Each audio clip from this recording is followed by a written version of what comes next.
भारत का संविधान सिर्फ एक कानूनी डॉक्यूमेंट नहीं है, यह हमारे देश की नींव है। प्रस्तावना इसकी भावना को दिखाती है। भारत को एक संप्रभु, समाजवादी, धर्मनिरपेक्ष, लोकतांत्रिक गणराज्य बताती है। यह सभी नागरिकों को न्याय, स्वतंत्रता, समानता और भाईचारे का वादा करता है। संविधान सरकार की संरचना, शक्तियों और नागरिकों के अधिकारों को बताता है। इसे बनाने वालों ने दुनिया से प्रेरणा ली और भारत के लिए ढाला। पहला भाग संघ और उसका क्षेत्र आर्टिकल्स 1 से 4 तक आता है। ये आर्टिकल्स भारत के क्षेत्र और संसद की शक्तियों को बताते हैं। वे भारत को राज्यों के एक संघ के रूप में स्थापित करते हैं। ये एकता और अखंडता को बनाए रखते हैं। आगे हम इन चारों आर्टिकल्स को डिटेल में देखेंगे। आर्टिकल 1 देश का नाम और पॉलिटिकल स्ट्रक्चर बताता है। इंडिया यानी भारत राज्यों का एक संघ होगा। यह भारत की मॉडर्न और ट्रेडिशनल पहचान को जोड़ता है। राज्यों का संघ का मतलब है कि राज्यों को अलग होने का अधिकार नहीं है। संघ अविनाशी है, जिससे क्षेत्रीय अखंडता और मजबूत केंद्र बना रहता है। आर्टिकल 1 भारत के क्षेत्र को परिभाषित करता है। राज्य, केंद्र शासित प्रदेश और भविष्य में शामिल होने वाले क्षेत्र। पहली अनुसूची में सभी राज्यों और केंद्र शासित प्रदेशों की लिस्ट है और संसद इसमें बदलाव कर सकती है, जैसे पुडुचेरी, जो फ्रांसीसी शासन के बाद भारत में शामिल हुआ। आर्टिकल 1 भारत का नाम, सिस्टम और सीमाएं तय करता है। यह देश की एकता और क्षेत्रीय पहचान की नींव है। आर्टिकल 2 संसद को अपनी मर्जी की शर्तों पर नए राज्यों को शामिल करने या बनाने का अधिकार देता है। यह भारत के लिए नए क्षेत्रों को शामिल करके विस्तार करने का कानूनी तरीका है। यह अधिकार सिर्फ संसद के पास है, जो राष्ट्रीय क्षेत्र पर केंद्रीय नियंत्रण को दिखाता है। इसमें मौजूदा पॉलिटिकल एंटिटीज को शामिल करना और हासिल किए गए क्षेत्रों से नए राज्य बनाना दोनों शामिल हैं। शर्तें पूरी तरह से संसद पर निर्भर करती हैं, जो फ्लेक्सिबिलिटी को बनाए रखती हैं। 1975 में सिक्किम का भारत में मिलना एक अच्छा उदाहरण है। जनमत संग्रह के बाद संसद ने उसे एक राज्य के रूप में शामिल किया था। आर्टिकल 2 शांतिपूर्ण संवैधानिक विस्तार के लिए बहुत जरूरी है। यह भारत के राज्यत्व की गतिशील प्रकृति को दिखाता है। आर्टिकल 3 संसद को भारत के आंतरिक नक्शे को फिर से व्यवस्थित करने की बड़ी शक्ति देता है। संसद नए राज्य बना सकती है, मौजूदा राज्यों को मिला सकती है या बांट सकती है, सीमाएं बदल सकती है या नाम बदल सकती है। इस फ्लेक्सिबिलिटी ने भाषाई और एडमिनिस्ट्रेटिव जरूरतों को पूरा किया है, जैसे तेलंगाना बनाना या उत्तराखंड का नाम बदलना। इस प्रक्रिया के लिए राष्ट्रपति द्वारा प्रस्तावित और प्रभावित राज्य विधानसभाओं के साथ सलाह मशविरा वाला एक बिल चाहिए होता है। हालांकि राज्यों के विचार सिर्फ सलाह के लिए होते हैं, आखिरी फैसला संसद का होता है। यह इस बात को दिखाता है कि भारत अविनाशी राज्यों का एक अविनाशी संघ है। पुनर्गठन की शक्ति बेहतर शासन और राष्ट्रीय एकता को बनाए रखती है। आर्टिकल 3 ने आजादी के बाद से भारत के फेडरेशन को आकार दिया है। यह क्षेत्रीय आकांक्षाओं को संघ की सर्वोच्चता के साथ बैलेंस करता है। नतीजा, एक ऐसा देश जो एकजुट रहते हुए खुद को ढालता है। आर्टिकल 4 यह साफ करता है कि आर्टिकल 2 और 3 के तहत बनाए गए कानून संवैधानिक संशोधन नहीं है। उनके लिए संसद में सिर्फ एक सिंपल मेजॉरिटी चाहिए। यह राज्य पुनर्गठन को फ्लेक्सिबल और कुशल बनाता है, जो कठिन संशोधन प्रक्रिया से बंधा नहीं होता। आर्टिकल 4 नई राज्यों या बदलावों को दिखाने के लिए पहली और चौथी अनुसूची को अपडेट करने का भी आदेश देता है। उदाहरण के लिए, जब तेलंगाना बनाया गया था तो दोनों अनुसूचियों में उसी हिसाब से संशोधन किया गया था। संक्षेप में, आर्टिकल 1 से 4 भारत की क्षेत्रीय पहचान की नींव बनाते हैं। वे संसद को देश को परिभाषित करने, उसका विस्तार करने और उसे पुनर्गठित करने का अधिकार देते हैं। संघ सर्वोच्च बना रहता है, एकता और अखंडता को बनाए रखता है। ये प्रावधान भारत को अपनी मुख्य शक्ति को बनाए रखते हुए विकसित होने की अनुमति देते हैं।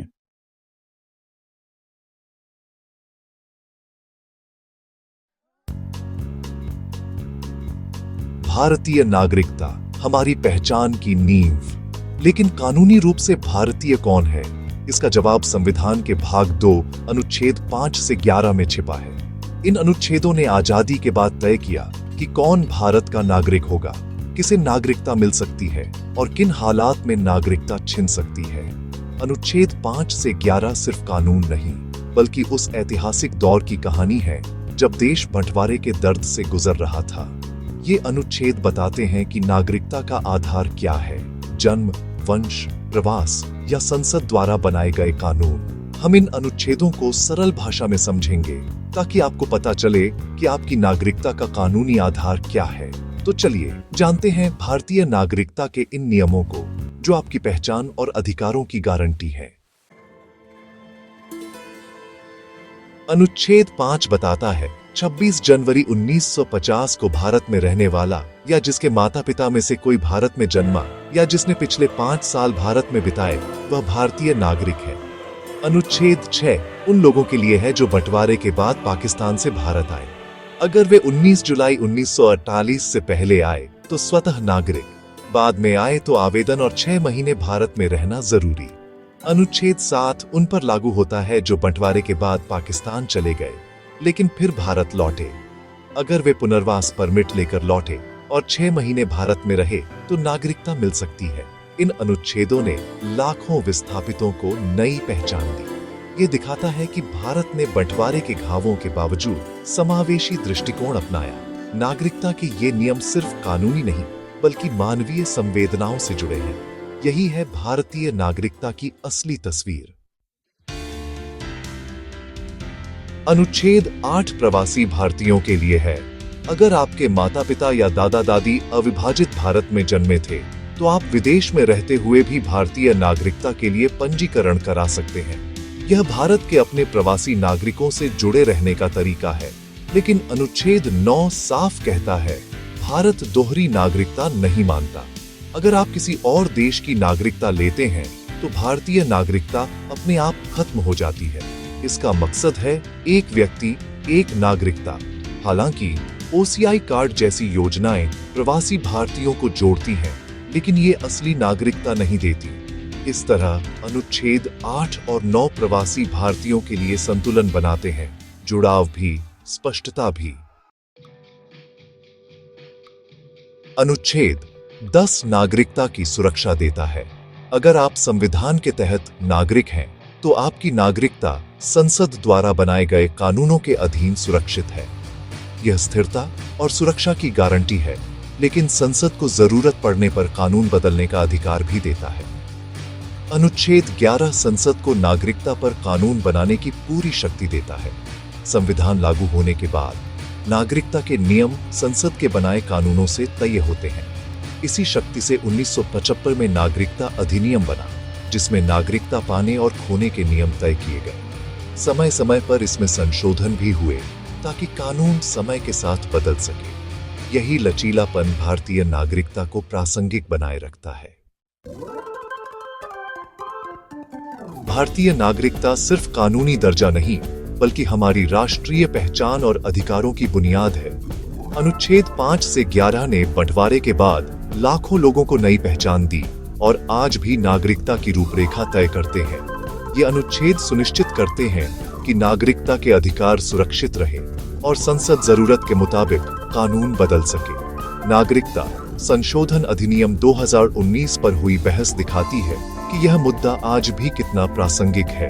एक नागरिक होने का मतलब है अधिकारों के साथ जिम्मेदारियां निभाना, संविधान का पालन, देश की एकता की रक्षा और भाईचारे को बढ़ावा देना हर नागरिक का कर्तव्य है। अपनी नागरिकता को जानना और समझना हर भारतीय के लिए जरूरी है। यही आपकी सबसे बड़ी पहचान और देश के भविष्य में भागीदारी की कुंजी है।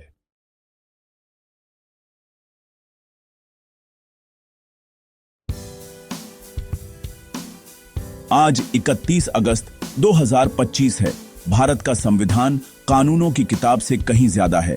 यह सभी के लिए न्याय, स्वतंत्रता और समानता का वादा है। भाग 3 अनुच्छेद 12 से 35 तक इसकी आत्मा बनाते हैं। हमारे मौलिक अधिकार ये अधिकार हमारी बौद्धिक, नैतिक और आध्यात्मिक ग्रोथ के लिए बहुत जरूरी है। ये हमें राज्य के ज्यादा दखल से बचाते हैं और हमारी रोजमर्रा की जिंदगी में डिग्निटी की गारंटी देते हैं। हमारे इतिहास ने हमें सिखाया कि व्यक्तिगत स्वतंत्रता के बिना राजनीतिक आजादी खोखली है। संविधान के आर्किटेक्ट्स एक ऐसा समाज चाहते थे जहां दिमाग बिना किसी डर के हो। मौलिक अधिकार ऐसी बाउंड्रीज सेट करते हैं जिन्हें राज्य पार नहीं कर सकता। यह सुनिश्चित करते हैं कि डेमोक्रेसी हर दिन जी जाए, न कि हर 5 साल में सिर्फ वोट किया जाए। वे हमें बताते हैं कि हम क्या कर सकते हैं और सरकार हमारे साथ क्या नहीं कर सकती। आजादी से जीने से लेकर अपने धर्म का पालन करने तक ये अधिकार जीवन के हर पहलू को कवर करते हैं। इन्हें समझना हर नागरिक की ड्यूटी है, न कि सिर्फ वकीलों या स्टूडेंट्स की। जब आप अपने अधिकारों को जानते हैं तो आप अन्याय के खिलाफ खड़े हो सकते हैं और जवाबदेही की मांग कर सकते हैं। अफसोस की बात है कि बहुत से लोग इन प्रोटेक्शन से अनजान रहते हैं, जिससे उनका शोषण होता है। इस स्क्रिप्ट का मकसद आर्टिकल 12 से 35 तक को आसान शब्दों में समझाकर इसे बदलना है। हम देखेंगे कि ये अधिकार हमारी जिंदगी पर कैसे लागू होते हैं। नॉलेज ही पावर है। अपने अधिकारों को जानना सबसे बड़ी पावर है। आइए इन्फॉर्म्ड रहें, आइए एम्पावर्ड रहें, आइए सुनिश्चित करें कि हमारे संविधान का वादा पूरा हो। आपके अधिकार आपकी ढाल हैं, उनका इस्तेमाल करें। अधिकारों को समझने से पहले हमें यह जानना होगा कि उन्हें कौन बनाए रखता है। आर्टिकल 12 स्टेट को डिफाइन करता है, जिसमें सरकारें, विधायिकाएं और सरकार के कंट्रोल में सभी अथॉरिटीज शामिल हैं। यह ब्रॉड डेफिनेशन सुनिश्चित करती है कि हमारे अधिकार सभी पब्लिक बॉडीज से प्रोटेक्टेड हैं, न कि सिर्फ सेंट्रल या स्टेट गवर्नमेंट से। यहां तक कि सरकार द्वारा फंडेड ऑर्गेनाइजेशंस और यूनिवर्सिटीज भी इन अधिकारों से बंधी हैं। आर्टिकल 13 डिक्लेयर करता है कि कोई भी कानून जो मौलिक अधिकारों का उल्लंघन करता है वह शून्य है। यह जुडिशियल रिव्यू है। अगर कोई कानून आपके अधिकारों का उल्लंघन करता है तो कोर्ट उसे रद्द कर सकते हैं। आर्टिकल 12 और 13 मिलकर यह सुनिश्चित करते हैं कि हमारे अधिकार प्रोटेक्टेड और इन्फोर्सेबल हैं। समानता का अधिकार आर्टिकल 14 से 18 हमारी डेमोक्रेसी की नींव है। आर्टिकल 14 कानून के सामने समानता, कोई भी इसके ऊपर नहीं है। आर्टिकल 15 धर्म, जाति, नस्ल, लिंग या जन्म स्थान के आधार पर राज्य द्वारा कोई भेदभाव नहीं। डिसएडवांटेज ग्रुप्स के लिए पॉजिटिव एक्शन की परमिशन है। आर्टिकल 16 पब्लिक एम्प्लॉयमेंट में समान अवसर, अंडर रिप्रेजेंटेड ग्रुप्स के लिए रिजर्वेशन के साथ। आर्टिकल 17 अनटचेबिलिटी को खत्म करता है। इसका प्रैक्टिस एक दंडनीय अपराध है। आर्टिकल 18 टाइटल्स को खत्म करता है, सिवाय मिलिट्री या एकेडमिक डिस्टिंक्शंस के। ये आर्टिकल सोशल इविल्स को खत्म करते हैं और सभी के लिए समान स्टेट्स सुनिश्चित करते हैं। वे गारंटी देते हैं कि मेरिट, न कि जन्म, अवसर को आकार देता है। कानून बैकग्राउंड की परवाह किए बिना सभी को प्रोटेक्ट करता है। समानता हमारी डेमोक्रेसी की नींव है। फ्रीडम वह हवा है जिसमें हम सांस लेते हैं। आर्टिकल 19 से 22 हमारे राइट टू फ्रीडम को कायम रखते हैं। आर्टिकल 19 6 फ्रीडम्स देता है: speech, assembly, association, movement, residence और प्रोफेशन। ये फ्रीडम्स एक फ्री सोसाइटी को डिफाइन करते हैं, लेकिन पब्लिक ऑर्डर और सिक्योरिटी के लिए रीजनेबल रेस्ट्रिक्शंस के अधीन हैं। कोर्ट्स यह सुनिश्चित करते हैं कि रेस्ट्रिक्शंस आर्बिट्रेरी न हों। Article 20 retroactive punishment, double jeopardy और सेल्फ इंक्रिमिनेशन के खिलाफ प्रोटेक्ट करता है। आर्टिकल 21 किसी भी पर्सन को कानून द्वारा छोड़कर जीवन या लिबर्टी से वंचित नहीं किया जा सकता है, जिसमें डिग्निटी, लाइवलीहुड, हेल्थ, एजुकेशन और प्राइवेसी शामिल है।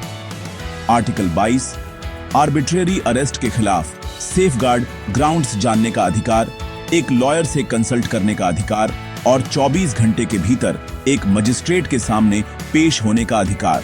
ये अधिकार लिबर्टी को सोशल ऑर्डर के साथ बैलेंस करते हैं। ये हमें पावर के मिसयूज से बचाते हैं। फ्रीडम और सिक्योरिटी साथ साथ चलते हैं। संविधान दोनों सुनिश्चित करता है। अपनी फ्रीडम्स को जानें, उनकी रक्षा करें। वे एक जस्ट सोसाइटी के पिलर्स हैं। उनके बिना डेमोक्रेसी खोखली है। संविधान एक्टिवली कमजोर लोगों को शोषण से प्रोटेक्ट करता है। Article 23 human trafficking, forced labour और बेगार पर बैन लगाता है। ऐसे कामों को दंडनीय बनाता है। एकमात्र एक्सेप्शन पब्लिक पर्पस के लिए कंपलसरी सर्विस, बिना किसी भेदभाव के। आर्टिकल 24 14 साल से कम उम्र के लोगों के लिए खतरनाक कामों में चाइल्ड लेबर पर रोक लगाता है। ये आर्टिकल कमजोर लोगों के लिए ढाल है जो डिग्निटी और सेफ्टी सुनिश्चित करते हैं। वे ट्रैफिकिंग और चाइल्ड लेबर के खिलाफ कानूनों का आधार बनते हैं। कमजोर लोगों को प्रोटेक्ट करना एक कॉन्स्टिट्यूशनल प्रॉमिस है। भारत की डाइवर्सिटी को धार्मिक फ्रीडम की जरूरत है। आर्टिकल 25 से 28 इसकी गारंटी देते हैं। आर्टिकल 25 कंसाइंस की फ्रीडम और धर्म को मानने, प्रैक्टिस करने और प्रोपेगेट करने की फ्रीडम पब्लिक ऑर्डर और हेल्थ के अधीन। आर्टिकल 26 धार्मिक समूह अपने मामलों और इंस्टीट्यूशंस को मैनेज कर सकते हैं। आर्टिकल 27 किसी को भी किसी खास धर्म को बढ़ावा देने के लिए टैक्स देने के लिए मजबूर नहीं किया जा सकता है। आर्टिकल 28 सरकारी फंडेड स्कूलों में बिना सहमति के कोई धार्मिक शिक्षा नहीं। ये अधिकार फेथ को रिफॉर्म और पब्लिक वेलफेयर के साथ बैलेंस करते हैं। वे बिलीफ को प्रोटेक्ट करते हैं लेकिन हार्मफुल प्रैक्टिसेस को नहीं। सेक्युलरिज्म हमारे संविधान में निहित है। कल्चरल और एजुकेशनल राइट्स, आर्टिकल 29 और 30 माइनॉरिटी आइडेंटिटीज को प्रोटेक्ट करते हैं। आर्टिकल 29 किसी भी ग्रुप को जिसकी एक अलग भाषा, स्क्रिप्ट या कल्चर है उसे संरक्षित कर सकता है। सरकारी फंडेड एजुकेशन में कोई भेदभाव नहीं। आर्टिकल 30 माइनॉरिटीज अपने एजुकेशनल इंस्टीट्यूशंस को स्थापित और मैनेज कर सकते हैं। राज्य ऐसे इंस्टीट्यूशंस को सहायता देने में भेदभाव नहीं कर सकता है। ये अधिकार भारत के प्लुरलिज्म को बनाए रखते हैं। वे सुनिश्चित करते हैं कि माइनॉरिटीज अपनी हेरिटेज को एजुकेट और नर्चर कर सके। डाइवर्सिटी हमारी ताकत है। ये आर्टिकल इसे प्रोटेक्ट करते हैं। एनफोर्समेंट के बिना अधिकारों का कोई मतलब नहीं। आर्टिकल 32 संविधान का दिल है।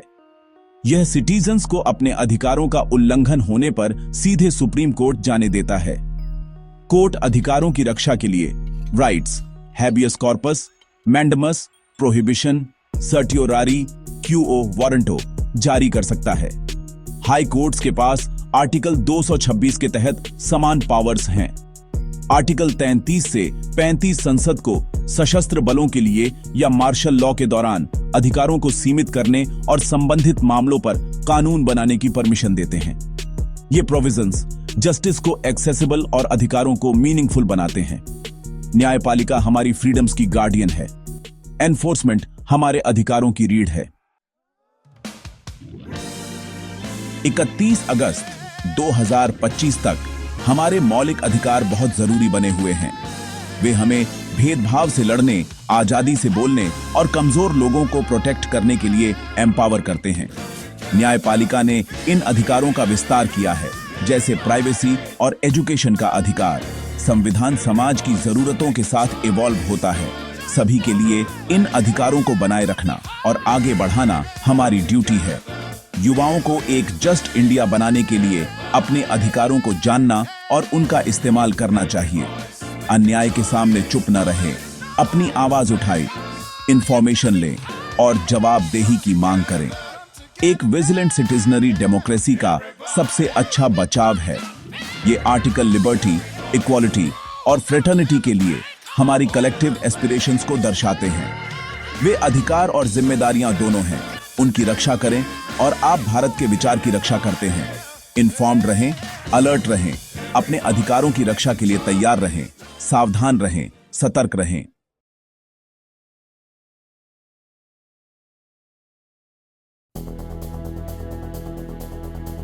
भारतीय संविधान का पार्ट 4 आर्टिकल 36 से 51 तक directive principles of state policy या डीपीएसपी से भरा है। ये सरकार के लिए गाइडलाइंस हैं ताकि एक न्यायपूर्ण और बराबर का समाज बन सके। इनका मकसद भारत को एक वेलफेयर स्टेट में बदलना है, जिससे सभी नागरिकों की भलाई हो। आयरिश कॉन्स्टिट्यूशन से इंस्पिरेशन लेकर डीपीएसपीज ने राज्य के लिए पॉजिटिव ऑब्लिगेशंस तय किए हैं। इनमें इकोनॉमिक, सोशल और पॉलिटिकल गोल्स शामिल हैं, जैसे सोशल जस्टिस और इंटरनेशनल पीस। फंडामेंटल राइट्स के उलट डीपीएसपीज को कोर्ट्स में लागू नहीं किया जा सकता, लेकिन ये गवर्नेंस के लिए फंडामेंटल हैं। ये एक मॉरल कंपास और गवर्नमेंट के परफॉर्मेंस को जांचने का बेंचमार्क है। इनका नॉन जस्टिसेबल नेचर इनकी इंपॉर्टेंस को कम नहीं करता। ये कॉन्स्टिट्यूशन की कॉन्शियंस है। ये संविधान के गवर्नेंस ब्लूप्रिंट की आत्मा है। आर्टिकल 36 डीपीएसपीज के लिए स्टेट को डिफाइन करता है, जो फंडामेंटल राइट्स में दी गई डेफिनेशन के जैसा ही है। इसमें सेंट्रल और state governments, legislatures, local authorities और पब्लिक बॉडीज शामिल हैं। ये ब्रॉड डेफिनेशन यह सुनिश्चित करती है कि डीपीएसपीज गवर्नेंस के हर लेवल पर लागू हों।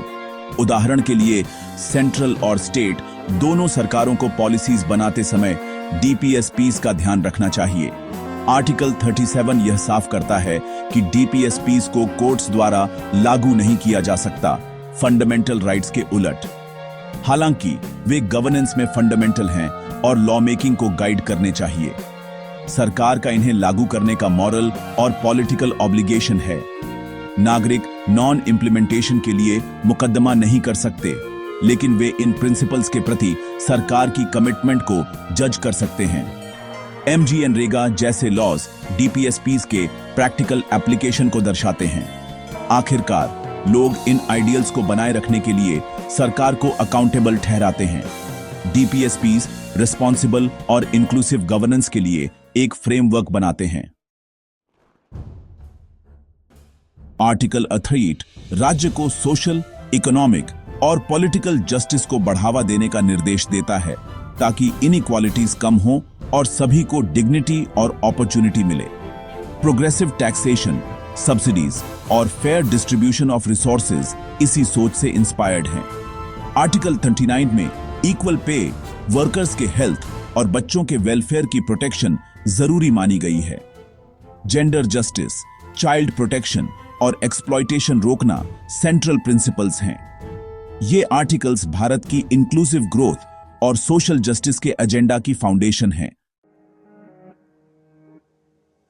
आर्टिकल 39A, जिसे 1976 में जोड़ा गया, यह सुनिश्चित करता है कि जो लोग लीगल एड अफोर्ड नहीं कर सकते, उन्हें फ्री लीगल एड देकर जस्टिस तक बराबर पहुंच मिले। लीगल सर्विसेज अथॉरिटीज एक्ट जैसे लॉज ने लाखों लोगों के लिए लीगल एड को एक रियलिटी बना दिया है। यह प्रिंसिपल सुनिश्चित करता है कि गरीबी के कारण जस्टिस से वंचित न किया जाए। आर्टिकल 40 गांधी के सेल्फ गवर्नेंस के विजन को दर्शाता है। राज्य को विलेज पंचायत्स को लोकल गवर्नमेंट की यूनिट्स के रूप में ऑर्गेनाइज करने का निर्देश देता है। 73rd और 74th अमेंडमेंट्स ने पंचायती राज और अर्बन लोकल बॉडीज को कॉन्स्टिट्यूशनल स्टेटस दिया। इन रिफॉर्म्स ने लोकल गवर्नमेंट्स को रियल अथॉरिटी और रेगुलर इलेक्शंस के साथ सशक्त किया। पंचायत अब लोकल डेवलपमेंट और सोशल जस्टिस इनिशिएटिव्स की प्लान बनाती है, जैसे स्कूल्स या रोड्स बनाना। दोनों आर्टिकल्स ग्रास रूट्स डेमोक्रेसी और सभी के लिए जस्टिस तक पहुंच को बढ़ावा देते हैं। वे भारत में पार्टिसिपेटरी गवर्नेंस की फाउंडेशन को मजबूत करते हैं। यहां डीपीएसपीज यह सुनिश्चित करते हैं कि जस्टिस और सेल्फ गवर्नेंस देश के हर कोने तक पहुंचे। इन प्रिंसिपल्स ने लीगल सिस्टम और लोकल एडमिनिस्ट्रेशन दोनों को बदल दिया है।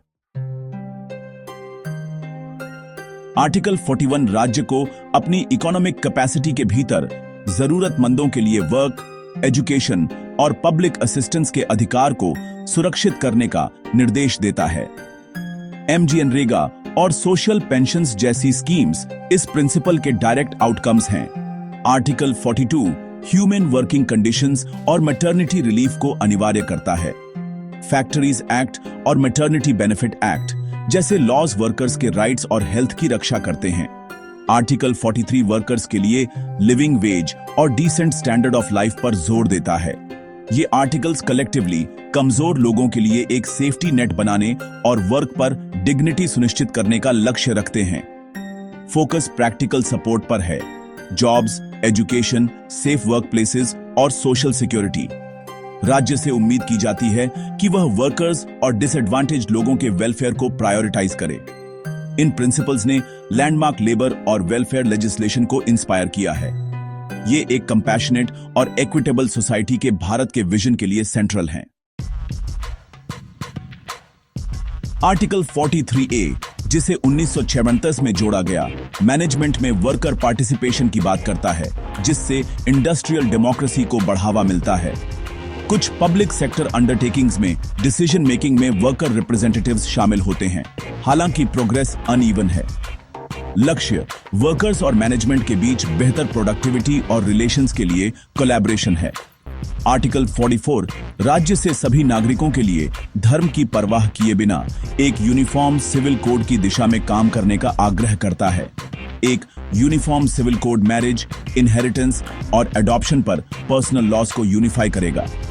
इसका मकसद नेशनल इंटीग्रेशन और जेंडर जस्टिस है, लेकिन इंप्लीमेंटेशन अभी भी कंटेंशियस है। कई लोग पर्सनल लॉज को रिलीजियस आइडेंटिटी का इंटीग्रल हिस्सा मानते हैं, जिससे रिफॉर्म सेंसिटिव हो जाता है। सुप्रीम कोर्ट ने प्रोग्रेस को एनकरेज किया है, लेकिन डायरेक्टिव अभी भी अनफुलफिल्ड है। ये आर्टिकल्स इक्वालिटी और इंक्लूसिव गवर्नेंस के लिए कॉन्स्टिट्यूशन के विजन को दर्शाते हैं। ये भारत को डाइवर्सिटी को यूनिटी और जस्टिस के साथ बैलेंस करने की चुनौती देते हैं। आर्टिकल 45 अब राज्य को 6 साल तक के बच्चों के लिए अर्ली चाइल्डहुड केयर और एजुकेशन प्रोवाइड करने का निर्देश देता है। यह बदलाव तब आया जब 6-14 साल की उम्र के लिए राइट टू एजुकेशन एक फंडामेंटल राइट बन गया। ICDS स्कीम के तहत आंगनवाड़ी सेंटर्स इस डायरेक्टिव को पूरा करते हैं, न्यूट्रिशन और प्री स्कूल एजुकेशन प्रदान करते हैं। आर्टिकल 40 कमजोर वर्गों, खासकर स्केड्यूल्ड कास्ट्स और ट्राइब्स के एजुकेशनल और इकोनॉमिक इंटरेस्ट्स को बढ़ावा देने पर केंद्रित है। यह सोशल इनजस्टिस और एक्सप्लॉयटेशन से प्रोटेक्शन को अनिवार्य करता है। एजुकेशन और जॉब्स में रिजर्वेशन, स्कॉलरशिप्स और वेलफेयर स्कीम्स इस प्रिंसिपल में रूटेड हैं। SC/ST prevention of atrocities act जैसे लॉज इन कम्युनिटीज की रक्षा करते हैं। ये आर्टिकल्स हिस्टोरिकल इनइक्वालिटीज को एड्रेस करते हैं और सोशल मोबिलिटी को बढ़ावा देते हैं। राज्य को यह सुनिश्चित करने का काम सौंपा गया है कि भारत की प्रोग्रेस में कोई पीछे न छूटे। साथ में वे एक इंक्लूसिव और जस्ट सोसाइटी की फाउंडेशन रखते हैं। आर्टिकल 47 राज्य का कर्तव्य बनाता है कि वह न्यूट्रिशन, लिविंग स्टैंडर्ड्स और पब्लिक हेल्थ में सुधार करे। पब्लिक डिस्ट्रीब्यूशन सिस्टम और मिड डे मील्स जैसी पॉलिसीज इस लक्ष्य को दर्शाती हैं। यह आर्टिकल इंटॉक्सिकेटिंग ड्रिंक्स और ड्रग्स के प्रोहिबिशन की भी बात करता है, जिसे कुछ राज्यों में लागू किया गया है। आर्टिकल 48 मॉडर्न, साइंटिफिक एग्रीकल्चर और कैटल के प्रिजर्वेशन का आग्रह करता है, जो इकोनॉमिक और कल्चरल प्रायोरिटीज को दर्शाता है। आर्टिकल 48A, जिसे 1976 में जोड़ा गया, राज्य को एनवायरनमेंट, फॉरेस्ट्स और वाइल्ड लाइफ की रक्षा करने का निर्देश देता है। National parks, wild life laws और एनवायरमेंटल रेगुलेशंस इन्हीं डायरेक्टिव्स से निकलते हैं। ये आर्टिकल्स हेल्थ, फूड सिक्योरिटी और एनवायरमेंटल सस्टेनेबिलिटी को नेशनल प्रोग्रेस के पिलर्स के रूप में रिकॉग्नाइज करते हैं। राज्य डेवलपमेंट को कंजर्वेशन के साथ बैलेंस करने के लिए जिम्मेदार है। यहाँ DPSPs, पब्लिक हेल्थ, एग्रीकल्चर और इकोलॉजी के प्रति भारत के अप्रोच को गाइड करते हैं। वे सुनिश्चित करते हैं कि आने वाली पीढ़ियों को एक हेल्थी, सस्टेनेबल नेशन विरासत में मिले। आर्टिकल 49 राज्य को नेशनल इंपॉर्टेंस के मॉन्यूमेंट्स और साइट्स की रक्षा करने का दायित्व देता है, जिससे भारत की कल्चरल हेरिटेज प्रिजर्व होती है। आर्कियोलॉजिकल सर्वे ऑफ इंडिया जैसी एजेंसीज इन प्रोटेक्शंस को लागू करती हैं। आर्टिकल 50 जुडिशियरी को एग्जीक्यूटिव से अलग करने का अनिवार्य करता है, जिससे जुडिशियल इंडिपेंडेंस सुनिश्चित होती है। आर्टिकल 51 राज्य को इंटरनेशनल पीस और जस्ट रिलेशंस के लिए रिस्पेक्ट को बढ़ावा देने का निर्देश देता है। ये आर्टिकल्स भारत की पहचान को एक जस्ट, इंडिपेंडेंट और पीस लविंग नेशन के रूप में आकार देते हैं। डीपीएसपीज संविधान का मॉरल और विजनरी कोर बने हुए हैं।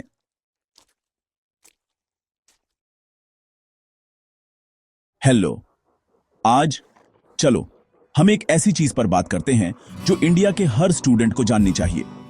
इंडियन कॉन्स्टिट्यूशन का आर्टिकल 51A, ये फंडामेंटल ड्यूटीज के बारे में है। हां, आपने सही सुना, ड्यूटीज। हम अक्सर राइट्स की बात करते हैं, लेकिन ड्यूटीज भी उतनी ही इंपॉर्टेंट है। तो आर्टिकल 51A क्या है? ये इंडियन कॉन्स्टिट्यूशन का पार्ट है, जिसे 1976 में 42nd अमेंडमेंट से लाया गया था। बेसिकली ये इंडिया के हर सिटीजन की फंडामेंटल ड्यूटीज को लिस्ट करता है। ये ड्यूटीज हमें उन ऑब्लिगेशंस के बारे में याद दिलाती हैं जो हमारी कंट्री के लिए हमारी हैं। चलो इसे थोड़ा और समझते हैं। टोटल 11 ड्यूटीज हैं। पहली ड्यूटी है कॉन्स्टिट्यूशन को फॉलो करना और उसके आइडियल्स और इंस्टीट्यूशंस की रेस्पेक्ट करना। सिंपल लगता है ना? लेकिन सोचो, कॉन्स्टिट्यूशन की रेस्पेक्ट करने का मतलब है उसे समझना और उसके प्रिंसिपल से जीना। फिर हमारी ड्यूटीज हैं, जैसे हमारी फ्रीडम स्ट्रगल के नोबल आइडियल्स को संजोना, इंडिया की सॉवरेंटी, यूनिटी और इंटीग्रिटी को प्रोटेक्ट करना और हार्मनी और कॉमन ब्रदरहुड की स्पिरिट को प्रमोट करना। क्या ये ऐसी चीज नहीं है जिसके लिए हम सबको कोशिश करनी चाहिए? एक ड्यूटी जो बहुत इंपॉर्टेंट है वो है नेचुरल एनवायरनमेंट को प्रोटेक्ट और इंप्रूव करना।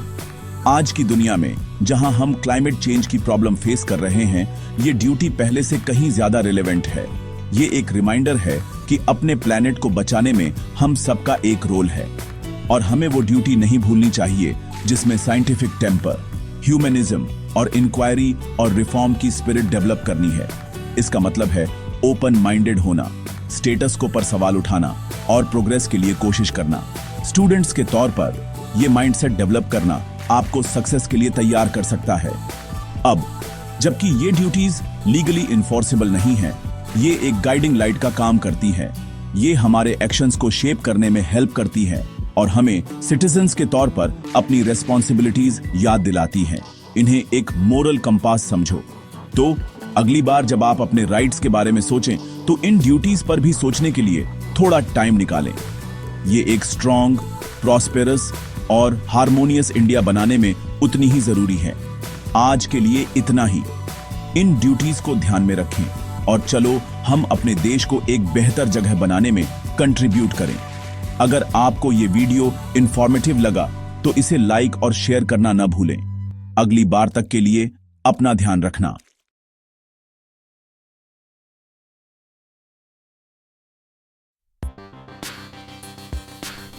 नमस्कार।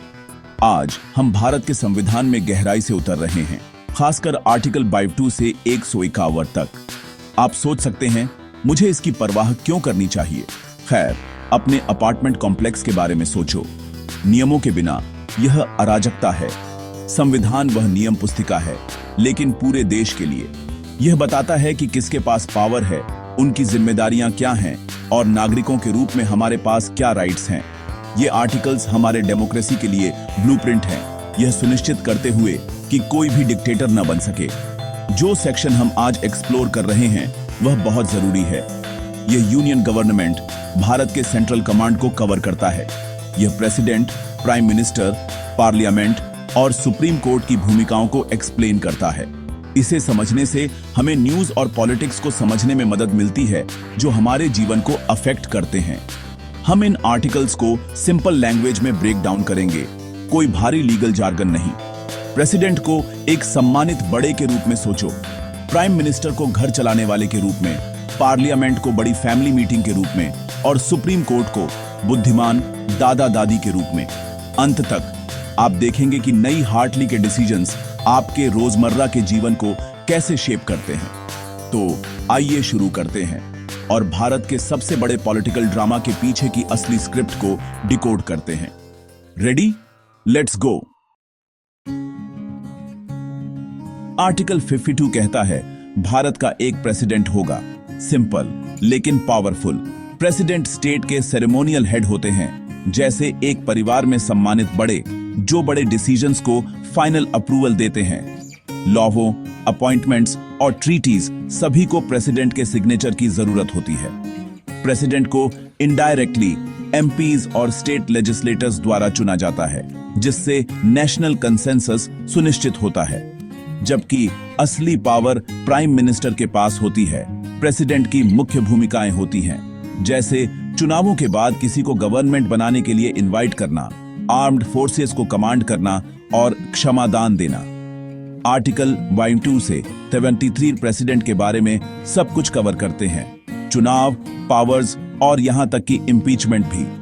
प्रेसिडेंट यूनिटी और इंटीग्रिटी का सिंबल है, संविधान के अल्टीमेट गार्डियन के रूप में कार्य करते हैं। ब्रीफली में प्रेसिडेंट राष्ट्र के एंकर हैं, स्थिर, सम्मानित और इसेंशियल। अगर प्रेसिडेंट परिवार के बड़े हैं तो वाइस प्रेसिडेंट वाइस कैप्टन हैं, जरूरत पड़ने पर कदम बढ़ाने के लिए तैयार। वाइस प्रेसिडेंट राज्यसभा की अध्यक्षता भी करते हैं, यह सुनिश्चित करते हुए कि डिबेट्स व्यवस्थित रहें। दोनों सदनों के एमपीज द्वारा चुने गए वाइस प्रेसिडेंट का मुख्य काम अपर हाउस में डिसिप्लिन बनाए रखना है। अब असली पावर प्राइम मिनिस्टर और council of ministers. Prime minister देश के सीईओ हैं, गवर्नमेंट का लीडरशिप करते हैं और मुख्य डिसीजंस लेते हैं। प्रेसिडेंट प्राइम मिनिस्टर को अपॉइंट करते हैं, जो फिर अन्य मिनिस्टर्स को सिलेक्ट करते हैं। यह टीम कलेक्टिवली लोकसभा के प्रति रिस्पॉन्सिबल है। अगर वे उसका कॉन्फिडेंस खो देते हैं तो उन्हें सभी को रिजाइन करना होगा। काउंसिल ऑफ मिनिस्टर्स गवर्नमेंट चलाती है, जबकि प्रेसिडेंट उनकी सलाह पर कार्य करते हैं। यह सिस्टम सुनिश्चित करता है कि गवर्नमेंट हमेशा लोगों के रिप्रेजेंटेटिव्स के प्रति अकाउंटेबल रहे। ब्रीफली में पीएम लीड करते हैं, मिनिस्टर्स मैनेज करते हैं और प्रेसिडेंट सुनिश्चित करते हैं कि नियमों का पालन किया जाए। इस तरह से टॉप पर पावर फ्लो करती है। हमारे डेमोक्रेसी का मेन स्टेज पार्लियामेंट है, जो प्रेसिडेंट, लोकसभा और राज्यसभा से बना है। लोकसभा के मेंबर्स सीधे लोगों द्वारा चुने जाते हैं। आपका वोट, आपकी वॉइस। गवर्नमेंट लोकसभा में मेजॉरिटी द्वारा बनाई जाती है, जिससे यह पॉलिटिकल पावर का सेंटर बन जाता है। राज्यसभा राज्यों का रिप्रेजेंटेशन करती है, जिसमें मेंबर्स स्टेट लेजिस्लेटर्स द्वारा चुने जाते हैं। यह एक परमानेंट बॉडी है। हर 2 साल में 1/3 रिटायर होते हैं, जो स्टेबिलिटी और एक्सपीरियंस सुनिश्चित करती है। साथ में ये 2 सदन एक बाइकैमरल लेजिस्लेचर बनाते हैं। हर कानून के लिए एक 2 स्टेप क्वालिटी चेक, बिल्स पर डिबेट होती है और प्रेसिडेंट के अप्रूवल के लिए जाने से पहले दोनों सदनों द्वारा पास किए जाते हैं। यह प्रोसेस सुनिश्चित करता है कि लॉओं पर लोगों और राज्यों दोनों के दृष्टिकोणों से सावधानीपूर्वक विचार किया जाए। पार्लियामेंट वह जगह है जहां नेशनल डिसीजंस लिए जाते हैं, उन पर डिबेट होती है और उन्हें रिफाइन किया जाता है। यह इंडियन डेमोक्रेसी का दिल है। पार्लियामेंट एक फ्री फॉर ऑल नहीं है, यह सख्त नियमों पर चलता है। वाइस प्रेसिडेंट राज्यसभा की अध्यक्षता करते हैं, जिसमें एक डिप्टी चेयरमैन बैकअप के रूप में होते हैं। लोकसभा एक स्पीकर चुनती है ताकि व्यवस्था बनी रहे और यह तय किया जा सके कि कौन बोलेगा। एमपीज को काम शुरू करने से पहले संविधान को बनाए रखने की शपथ लेनी होती है। डिसीजंस मेजॉरिटी वोट से लिए जाते हैं, जिसमें स्पीकर टाई होने पर निर्णायक वोट डालते हैं। एक कोरम, सदस्यों का 1/10वां हिस्सा कारोबार आगे बढ़ाने के लिए मौजूद होना चाहिए। ये नियम फेयरनेस और लेजिटिमेसी सुनिश्चित करते हैं, जिससे मुट्ठी भर लोग बड़े डिसीजंस लेने से बचते हैं। स्पीकर की इम्पीशियलिटी हेल्दी डिबेट के लिए बहुत जरूरी है। ये प्रोसीजर्स हमारी पार्लियामेंट्री डेमोक्रेसी को सुचारू रूप से चलाते रहते हैं। कानून बनाने की शुरुआत एक बिल से होती है। कोई भी एमपी इसे पेश कर सकता है, सिवाय मनी बिल्स के, जो लोकसभा में शुरू होने चाहिए।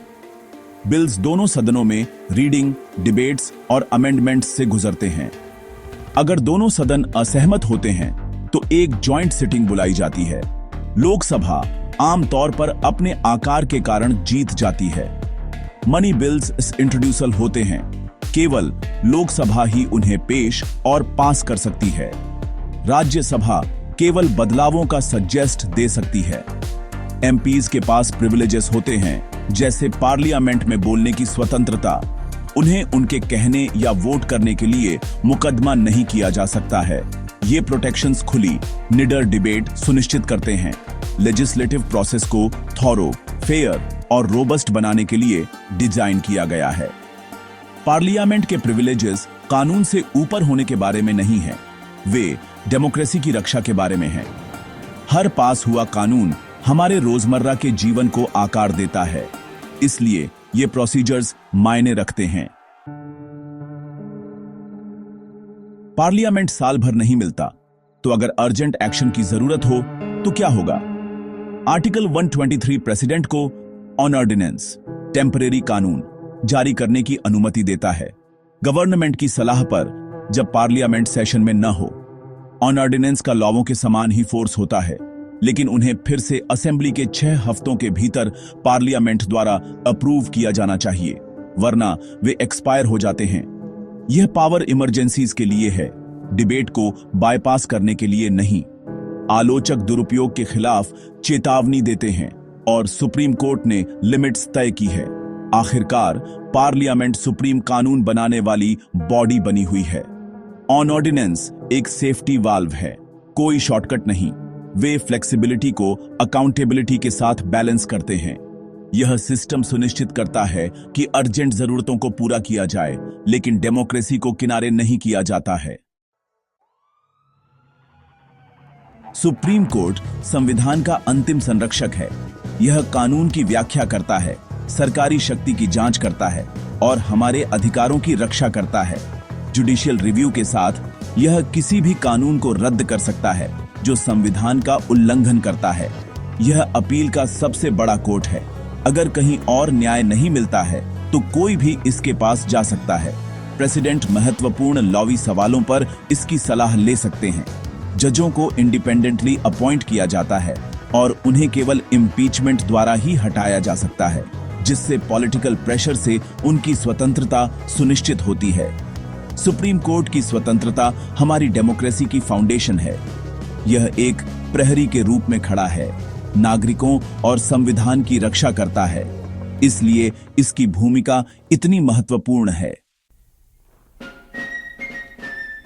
सरकार के खर्च पर कौन नजर रखता है? कंट्रोलर एंड ऑडिटर जनरल या सीएजी, आर्टिकल 148 के तहत एस्टैब्लिश्ड। सीएजी सभी सरकारी खातों का ऑडिट करता है। यह सुनिश्चित करता है कि पब्लिक मनी का सही ढंग से खर्च किया जाए। रिपोर्ट्स पार्लियामेंट को जाती है, जहां पब्लिक अकाउंट्स कमेटी विपक्ष के लीडरशिप में उनकी जांच करती है। सीएजी की स्वतंत्रता सुरक्षित है। हटाना सुप्रीम कोर्ट के जज के लिए जितना मुश्किल है, उतना ही मुश्किल है। इन सालों में सीएजी की रिपोर्ट्स ने घोटालों को उजागर किया है और सरकारों को अकाउंटेबल ठहराया है। प्रेसिडेंट से लेकर सीएजी तक ये आर्टिकल्स चेक एंड बैलेंस की एक प्रणाली बनाते हैं। यह मशीनरी आपके रोजमर्रा के जीवन को अफेक्ट करती है। कानून, अधिकार, सेवाएं और आपके टैक्स कैसे खर्च किए जाते हैं। इसे समझने से आपको अकाउंटेबिलिटी की मांग करने और डेमोक्रेसी में पार्टिसिपेट करने की शक्ति मिलती है। संविधान सिर्फ एक किताब नहीं है, यह आपके अधिकारों और जिम्मेदारियों की फाउंडेशन है। इन्फॉर्मेड रहें, एम्पावर्ड रहें।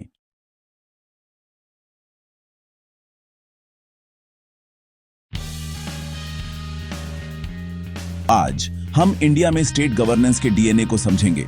कॉन्स्टिट्यूशन का पार्ट 6, आर्टिकल्स 152 से 237 तक। यह सेक्शन एक मास्टर प्लान है कि कैसे हर स्टेट चलती है, गवर्नर की पावर से लेकर स्टेट लेजिस्लेचर और जुडिशियरी के काम तक। यह 3 पिलर्स को डिफाइन करता है, एग्जीक्यूटिव, लेजिस्लेचर और जुडिशियरी।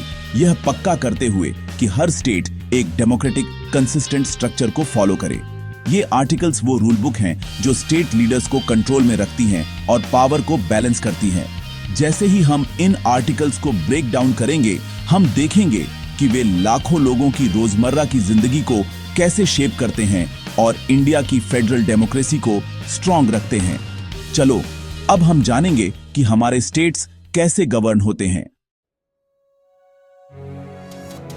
गवर्नर स्टेट का कॉन्स्टिट्यूशनल हेड होता है, जिसे प्रेसिडेंट 5 साल के लिए अपॉइंट करते हैं। जबकि गवर्नर काउंसिल ऑफ मिनिस्टर्स की सलाह पर काम करता है। उनके पास कुछ खास डिस्क्रिशनरी पावर्स होती हैं, जैसे कि जब किसी पार्टी के पास क्लियर मेजॉरिटी न हो तो चीफ मिनिस्टर को इनवाइट करना। स्टेट लेजिस्लेचर से पास हुआ हर बिल लॉ बनने के लिए गवर्नर की मंजूरी चाहता है। कभी कभी गवर्नर किसी बिल को प्रेसिडेंट के कंसिडरेशन के लिए रिजर्व कर सकते हैं अगर वह नेशनल इंटरेस्ट से टकराता हो। गवर्नर स्टेट लॉज के खिलाफ हुए ऑफेंसेस के लिए माफी भी दे सकते हैं, जो एक जरूरी जुडिशियल चेक है। ये पावर्स गवर्नर को कॉन्स्टिट्यूशन का गार्डियन और सेंटर और स्टेट के बीच का ब्रिज दोनों बनाती हैं। लेकिन ज्यादातर मामलों में गवर्नर को चुनी हुई सरकार की सलाह माननी पड़ती है ताकि डेमोक्रेसी बनी रहे। गवर्नर का रोल एक सावधानी भरा बैलेंस है, निष्पक्ष हेड, कॉन्स्टिट्यूशनल गार्डियन और सेंटर का रिप्रेजेंटेटिव। यह बैलेंस इंडिया के फेडरल स्ट्रक्चर के लिए बहुत जरूरी है। असली एग्जीक्यूटिव पावर चीफ मिनिस्टर के लीडरशिप वाली काउंसिल ऑफ मिनिस्टर्स के पास होती है। गवर्नर चीफ मिनिस्टर को अपॉइंट करते हैं, जिसे विधानसभा में मेजॉरिटी दिखानी होती है, और बाकी मिनिस्टर्स को चीफ मिनिस्टर की सलाह पर अपॉइंट किया जाता है। मिनिस्टर्स लेजिस्लेचर के प्रति सामूहिक रूप से जिम्मेदार होते हैं। अगर वे उसका कॉन्फिडेंस खो देते हैं तो पूरी कैबिनेट को इस्तीफा देना पड़ता है। Policy decisions, welfare schemes launch करने से लेकर टैरिफ तय करने तक कैबिनेट द्वारा लिए जाते हैं और मिनिस्टर्स द्वारा इंप्लीमेंट किए जाते हैं। गवर्नर की मंजूरी एक औपचारिकता है। असली अथॉरिटी चुनी हुई सरकार के पास होती है। सामूहिक जिम्मेदारी, यूनिटी और अकाउंटेबिलिटी पक्की करती है। मिनिस्टर्स को कैबिनेट के डिसीजंस के साथ खड़ा होना पड़ता है या इस्तीफा देना पड़ता है। यह सिस्टम पावर को लोगों के रिप्रेजेंटेटिव्स के हाथों में रखता है। एग्जीक्यूटिव की लेजिटिमेसी लेजिस्लेचर से आती है और आखिर में वोटर्स से। कॉन्स्टिट्यूशन में साफ रूल्स दिए गए हैं कि स्टेट गवर्नमेंट्स कैसे काम करेंगी। सभी एग्जीक्यूटिव एक्शंस गवर्नर के नाम पर लिए जाते हैं, लेकिन असली काम मिनिस्टर्स द्वारा सख्त प्रोसीजर्स फॉलो करके किया जाता है। चीफ मिनिस्टर को कैबिनेट के डिसीजंस की जानकारी गवर्नर को देनी होती है और गवर्नर द्वारा मांगी गई कोई भी इंफॉर्मेशन प्रोवाइड करनी होती है। अगर कोई मिनिस्टर किसी बड़े मुद्दे पर अकेले काम करता है तो गवर्नर उस मामले को पूरी कैबिनेट द्वारा डिस्कस करने के लिए कह सकते हैं, जिससे सामूहिक जिम्मेदारी मजबूत होती है। रूल्स ऑफ बिजनेस यह डिफाइन करते हैं कि कौन क्या अप्रूव करेगा, जिससे स्मूथ एडमिनिस्ट्रेशन और अराजकता को रोका जा सके। चीफ मिनिस्टर कैबिनेट और गवर्नर के बीच एक जरूरी कड़ी का काम करते हैं। ट्रांसपेरेंसी और अकाउंटेबिलिटी बनाए रखते हैं। ये चेक गवर्नमेंट की मशीनरी को कुशलता से चलाते रहते हैं। यह प्रोसेस पक्का करता है कि पावर का इस्तेमाल जिम्मेदारी से हो और डिसीजंस सामूहिक रूप से लिए जाएं। स्टेट लेजिस्लेचर कुछ स्टेट्स में सिर्फ विधानसभा या विधानसभा के साथ विधान परिषद स्टेट डेमोक्रेसी का कानून बनाने वाला दिल है। कानून एक सख्त प्रोसेस से बनते हैं। बिल इंट्रोड्यूस किए जाते हैं, उन पर बहस होती है, उनमें सुधार किए जाते हैं और पास होने के बाद वे गवर्नर की मंजूरी के लिए जाते हैं। लेजिस्लेटर्स को हाउस में बोलने की आजादी होती है और उन्हें अपने वोट्स या स्टेटमेंट्स के लिए कानूनी कार्रवाई से बचाया जाता है। लेजिस्लेचर सवालों, डिबेटों और नो कॉन्फिडेंस मोशन पास करने की पावर से एग्जीक्यूटिव को जवाबदेह रखता है। स्टेट फाइनेंस पर कंट्रोल एक जरूरी पावर है। लेजिस्लेटिव अप्रूवल के बिना कोई पैसा खर्च नहीं किया जा सकता। लेजिस्लेचर के प्रिविलेज और पावर्स यह पक्का करते हैं कि यह स्टेट में सुप्रीम कानून बनाने वाली और निगरानी करने वाली बॉडी बनी रहे। यह सिस्टम जल्दबाजी में कानून बनाने से रोकता है और पब्लिक की जांच पड़ताल पक्की करता है। लेजिस्लेचर वह जगह है जहां लोगों की इच्छा कानून और पॉलिसी में बदलती है। इसकी अथॉरिटी एग्जीक्यूटिव को जवाबदेह रखती है और गवर्नमेंट को ट्रांसपेरेंट बनाती है। यह प्रोसेस स्टेट लेवल पर डेमोक्रेसी को प्रोटेक्ट करने के लिए डिजाइन किया गया है। जब तुरंत कार्रवाई की जरूरत हो और लेजिस्लेचर सेशन में न हो तो गवर्नर एक अध्यादेश ऑर्डिनेंस जारी कर सकते हैं। यह एक टेम्परेरी कानून होता है जिसका तुरंत असर होता है। इस पावर का इस्तेमाल काउंसिल ऑफ मिनिस्टर्स की सलाह पर किया जाता है और यह केवल इमरजेंसी के लिए होता है। ऑन ऑर्डिनेंस को लेजिस्लेचर द्वारा फिर से इकट्ठा होने के 6 हफ्तों के अंदर अप्रूव करना जरूरी है, वरना वे खत्म हो जाते हैं। यह पक्का करता है कि एग्जीक्यूटिव तेजी से काम कर सके, लेकिन लेजिस्लेचर के पास अल्टीमेट अथॉरिटी रहती है।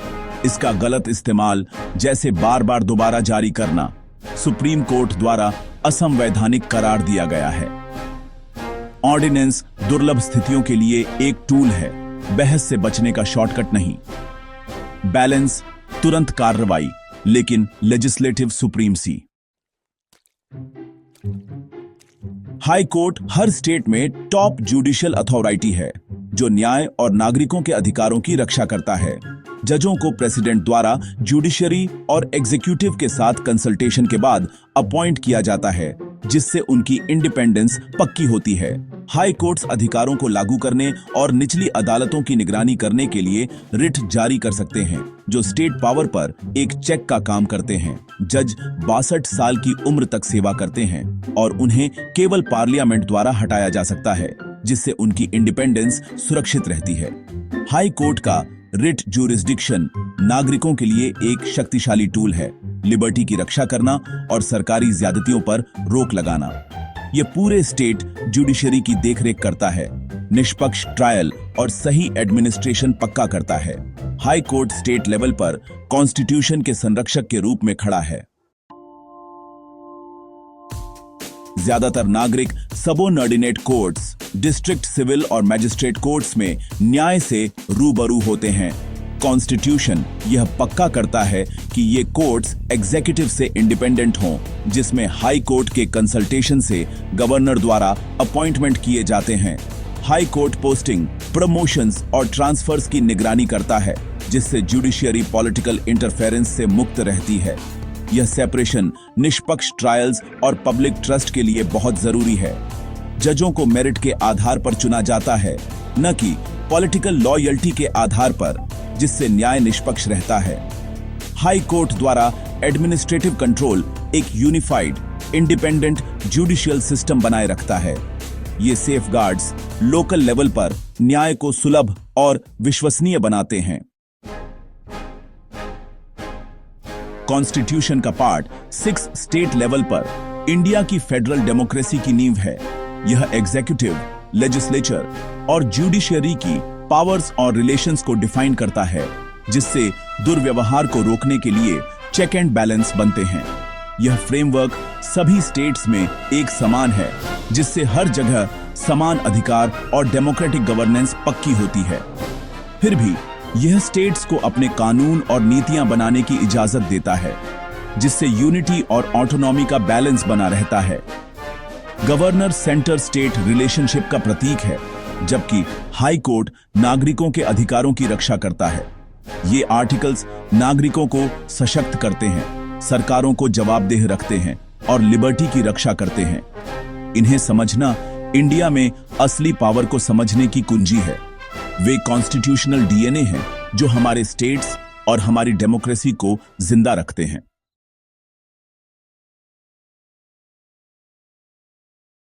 नमस्ते दोस्तों, स्वागत है आपका एक और इंटरेस्टिंग वीडियो में, जहां हम भारत के संविधान के कुछ ऐसे पहलुओं को समझेंगे जो अक्सर किताबों में छुपे रह जाते हैं। आज मैं इंडियन कॉन्स्टिट्यूशन के आर्टिकल 238 के बारे में बात करूंगा। ये आर्टिकल सुनने में शायद छोटा लगे, लेकिन इसकी कहानी बहुत दिलचस्प है। हो सकता है आपने इस आर्टिकल के बारे में अपनी टेक्स्ट बुक्स में या किसी बोरिंग सिविक्स क्लास में सुना हो, जहां टीचर ने बस नाम लेकर आगे बढ़े गए हो। लेकिन असल में आर्टिकल 238 है क्या, और ये इतना इम्पोर्टेंट क्यों था कि इसे संविधान में शामिल किया गया? चलो सीधा मुद्दे पर आते हैं और इसकी पूरी कहानी जानते हैं। आर्टिकल 238 असल में पार्ट बी स्टेट्स के एडमिनिस्ट्रेशन से डील करता था। ये वो समय था जब भारत नया नया आजाद हुआ था और देश को एकजुट करना सबसे बड़ी चुनौती थी। जब इंडिया आजाद हुआ था, तब हमारा देश अलग अलग तरह के स्टेट्स से मिलकर बना था। Part A, part B, part C और पार्ट डी। हर कैटेगरी के स्टेट्स की अपनी अलग हिस्ट्री और एडमिनिस्ट्रेशन था। पार्ट बी स्टेट्स में वो प्रिंसली स्टेट्स शामिल थे जो हाल ही में इंडियन यूनियन में शामिल हुए थे। इन राज्यों के शासक पहले स्वतंत्र थे, लेकिन अब वे भारत का हिस्सा बन गए थे। तो आर्टिकल 238 इसलिए आया ताकि ये बताया जा सके कि जो रूल्स पार्ट ए स्टेट्स पर लागू होते थे वो इन पार्ट बी स्टेट्स पर भी लागू होंगे। इससे पूरे देश में एक जैसी गवर्नेंस लाने की कोशिश की गई। लेकिन यहाँ एक ट्विस्ट है, आर्टिकल 238 अब लागू नहीं है। जी हाँ, ये आर्टिकल अब हमारे संविधान का हिस्सा नहीं है। क्यों? क्योंकि 1956 में 7वें कॉन्स्टिट्यूशनल अमेंडमेंट की वजह से इस अमेंडमेंट ने भारत के राज्यों की पूरी व्यवस्था बदल दी। इस अमेंडमेंट ने स्टेट्स को रीऑर्गेनाइज किया, इन कैटेगरीज को हटा दिया और बेसिकली आर्टिकल 238 को आउटडेटेड कर दिया। अब सभी राज्यों को एक जैसी श्रेणी में रखा गया। उसके बाद सभी स्टेट्स का एडमिनिस्ट्रेशन ज्यादा यूनिफॉर्म हो गया और आर्टिकल 268 जैसे किसी अलग आर्टिकल की जरूरत नहीं रही। इससे भारत में प्रशासनिक एकरूपता आई। तो अगर आप कभी आर्टिकल 238 के बारे में पीआर हैं, तो बस याद रखना, ये हमारी कॉन्स्टिट्यूशनल हिस्ट्री का हिस्सा है, हमारे प्रेजेंट का नहीं। ये एक ऐसा चैप्टर है जो अब इतिहास बन चुका है। ये हमें सिखाता है कि इंडिया कैसे टेरिटरीज के पैचवर्क से एक यूनिफाइड फेडरल स्ट्रक्चर में इवॉल्व हुआ। भारत की विविधता को एकता में बदलने की ये एक मिसाल है।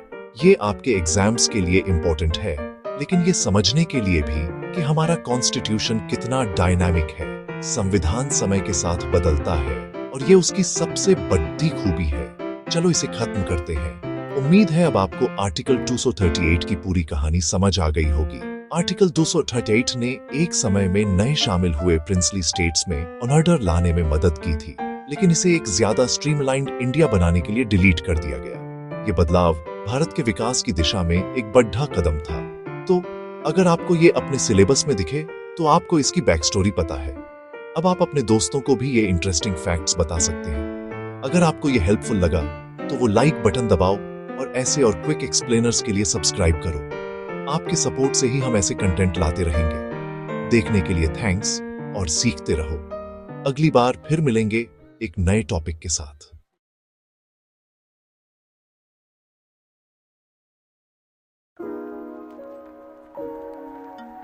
Namaskar. Today, we're decoding a crucial part of our constitution, the rules that govern India's union territories. From Delhi to Andaman and Nicobar, millions live in these regions. But how are they run? The answer lies in Articles 239 to 242, which define the unique relationship between the central government and these territories. Unlike states, union territories are directly administered by the President of India, usually through a Lieutenant Governor or Administrator. Why this system? Some territories are too small to be states, others have strategic importance, and some, like Delhi, need special oversight. These articles reveal the centralized control and special provisions that keep our diverse nation united. Article 239 sets up the administrative head. Article 240 gives the President legislative powers. Article 241 covers the judiciary. Article 242, now repealed, once dealt with Coorg. Today, we'll break down these articles so you understand who governs, who makes the rules, and how justice works in union territories. By the end, you'll know the chain of command and the constitutional wisdom behind this framework. This isn't just legal theory. It's about your rights and the structure of our country. Let's begin the DNA test of our Constitution. 12. Article 239 is the foundation of Union Territory Administration. It states that every Union Territory is administered by the President, acting through an appointed administrator or Lieutenant Governor.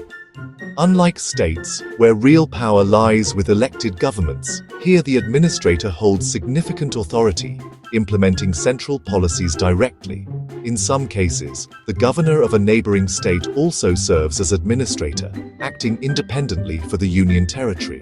For example, the governor of Punjab is also the administrator of Chandigarh, reporting directly to the president.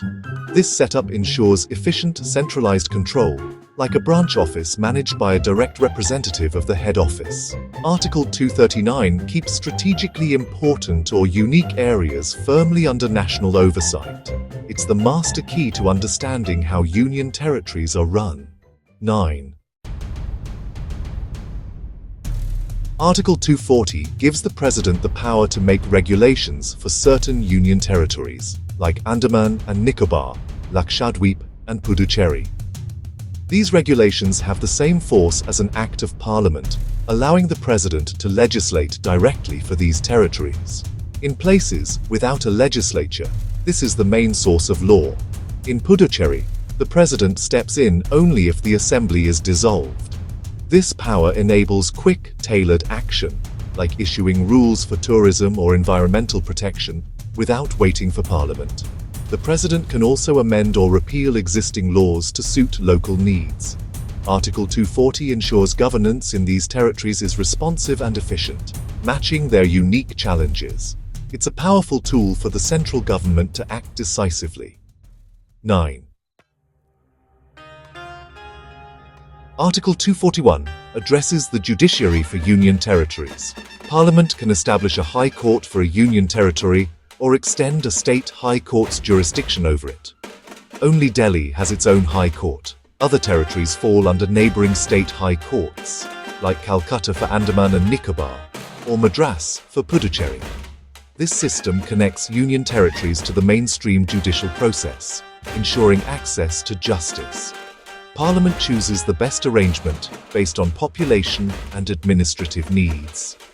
Article 241 completes the governance structure, executive, legislative, and judicial, ensuring checks and balances. It guarantees that the rule of law and citizens' rights are protected in union territories just as in states. Articles 239 to 241 are more than administrative rules. They're the glue binding union territories to India. They define how laws are made, who governs, and where justice is served for millions. Centralized administration ensures national security and swift action in strategic regions. These articles reflect India's flexible federalism, balancing local needs with national interests.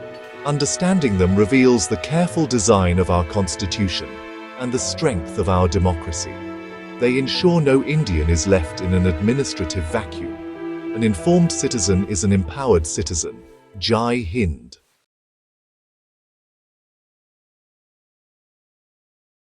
Hey guys, आज मैं Indian constitution के articles 243 और 244 को break down करूंगा। ऐसे topics जो सुनने में थोड़े भारी लगते हैं, लेकिन ट्रस्ट मी, अगर आप किसी भी इंडियन एग्जाम के लिए तैयारी कर रहे हैं तो ये बहुत इंपॉर्टेंट है। चलिए आर्टिकल 243 से शुरू करते हैं। ये आर्टिकल इंडिया में पंचायती राज सिस्टम का ओपनिंग डोर है। हाँ, यही वो सिस्टम है जो लोकल विलेज गवर्नमेंट्स को पावर देता है। 1992 में 73वें अमेंडमेंट के बाद आर्टिकल 243 बेसिकली ये फाउंडेशन रखता है कि पंचायतें कैसे बननी चाहिए, इलेक्शंस कैसे होने चाहिए, कौन वोट कर सकता है और कौन इन इलेक्शंस के लिए खड़ा हो सकता है। इसे ऐसे समझिए, इस अमेंडमेंट से पहले गांवों का अपने मामलों में बहुत कम से था, लेकिन आर्टिकल 243 ने इसे बदल दिया, गांवों को एक वॉइस दी। यह पंचायत, ग्राम सभा, टेरिटोरियल कॉन्स्टिट्यूएंसी जैसे टर्म्स को एक्सप्लेन करता है, ऐसी चीजें जो हर पॉलिटी क्वेश्चन पेपर में आती हैं। इस आर्टिकल ने महिलाओं और शेड्यूल्ड कास्ट्स और शेड्यूल्ड ट्राइब्स के लोगों को फेयर रिप्रेजेंटेशन दिलाने का रास्ता भी साफ किया, जो सोशल जस्टिस के लिए एक बड़ी बात है। अब आर्टिकल 244 पर चलते हैं। यह शेड्यूल्ड एरियाज और शेड्यूल्ड ट्राइब्स के एडमिनिस्ट्रेशन के बारे में है। बेसिकली इंडिया में कुछ ऐसे रीजन्स हैं जहां ट्राइबल कम्युनिटीज रहती हैं और इन एरियाज की स्पेशल नीड्स और डिस्टिंक्ट आइडेंटिटीज हैं। आर्टिकल 244 कॉन्स्टिट्यूशन के 5th और 6th शेड्यूल्स के साथ मिलकर ये एंश्योर करता है कि इन कम्युनिटीज को स्पेशल प्रोटेक्शन मिले। तो इसका क्या मतलब है? आर्टिकल 244 के तहत 5th शेड्यूल असम, मेघालय, त्रिपुरा और मिजोरम के अलावा बाकी स्टेट्स में शेड्यूल्ड एरियाज के एडमिनिस्ट्रेशन से डील करता है। 6th शेड्यूल उन 4 नॉर्थ ईस्टर्न स्टेट्स में ट्राइबल एरियाज के एडमिनिस्ट्रेशन और कंट्रोल को कवर करता है। यह इन कम्युनिटीज को अपने रूल्स, काउंसिल्स और एक सर्टेन अमाउंट की ऑटोनॉमी देने जैसा है, ताकि उनकी ट्रेडिशंस और कल्चर्स को प्रिजर्व किया जा सके और उन्हें अपनी आइडेंटिटी खोए बिना डेवलपमेंट मिले। तो अगर आप एक स्टूडेंट हैं तो याद रखिए, आर्टिकल 243 गांव लेवल पर लोगों को पावर देता है और आर्टिकल 244 इंडिया की ट्राइबल पॉपुलेशन के राइट्स और कल्चर को प्रोटेक्ट करता है। दोनों ही ये समझने के लिए क्रूशियल है कि हमारी डेमोक्रेसी ग्रास रूट्स पर कैसे काम करती है। आज के लिए बस इतना ही। अगर आपको यह हेल्पफुल लगा तो लाइक करें, अपने दोस्तों के साथ शेयर करें और इंडियन पॉलिटी पर और भी आसान एक्सप्लेनर्स के लिए सब्सक्राइब करना न भूलें। अपनी पढ़ाई के लिए गुड लक।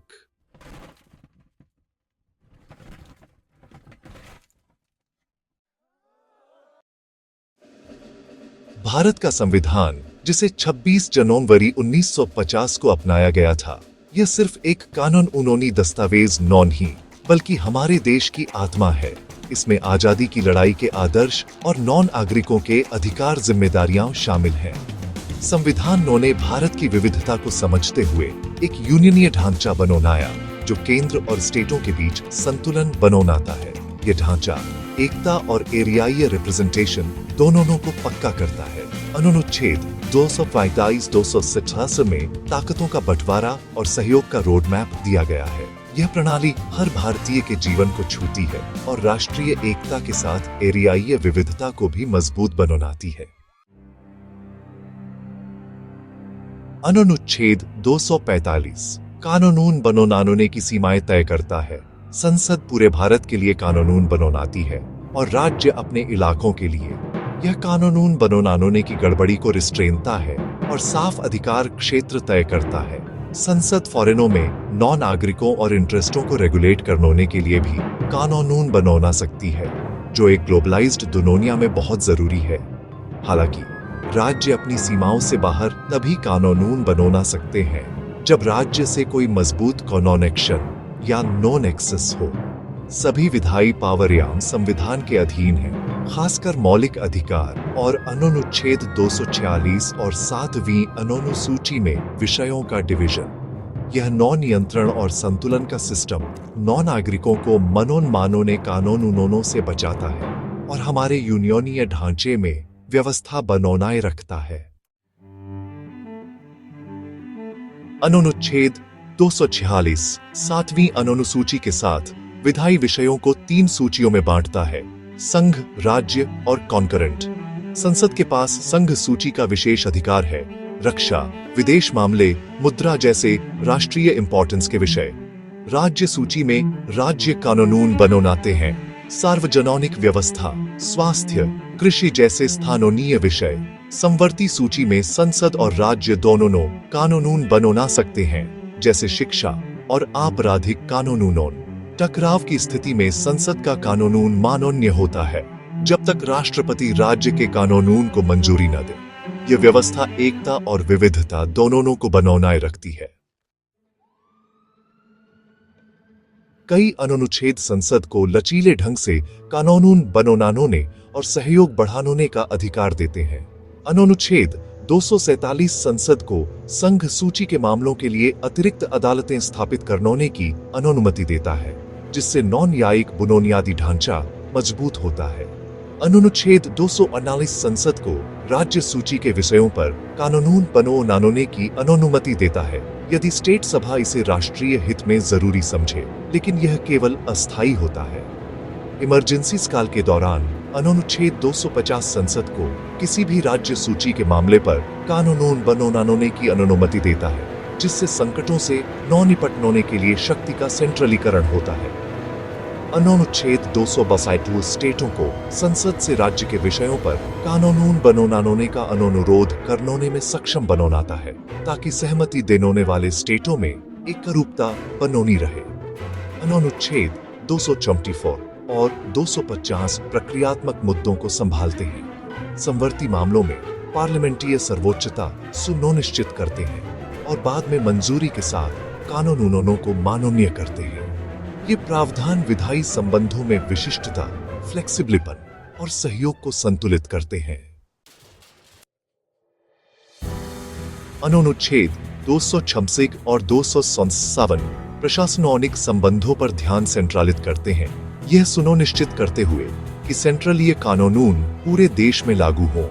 राज्य संवैधानिक रूप से संसद के कानूनों का पालन करने के लिए बाध्य है।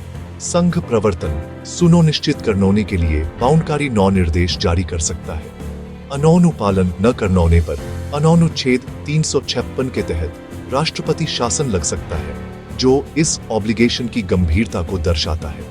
अनुच्छेद 257 स्टेटों को संघ की फंक्शनकारी शक्ति में बाधा डालने से रिस्ट्रेनता है और संघ को राष्ट्रीय बुनियादी ढांचे और सुरक्षा पर स्टेटों को 9 निर्देश देने की अनुमति देता है।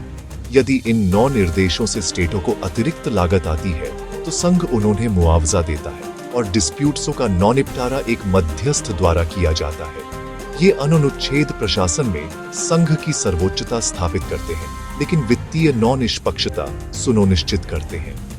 परिणाम एक संतुलित सिस्टम है, राज्य के संसाधनों का सम्मान करते हुए मजबूत सेंट्रलीय ओवरसाइट। ये ढांचा राष्ट्रीय से स्थानीय स्तर तक शासन को सुचारू रखता है।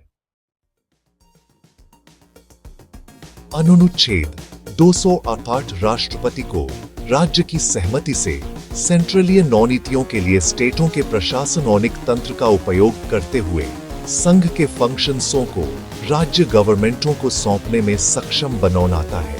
संसद राज्य की सहमति के बिना भी सेंट्रलीय कानूनों के लिए राज्य के जुरिस्डिक्शनियों को कर्तव्य असाइन सकती है, जिससे एक समान निष्पादन सुनिश्चित होता है।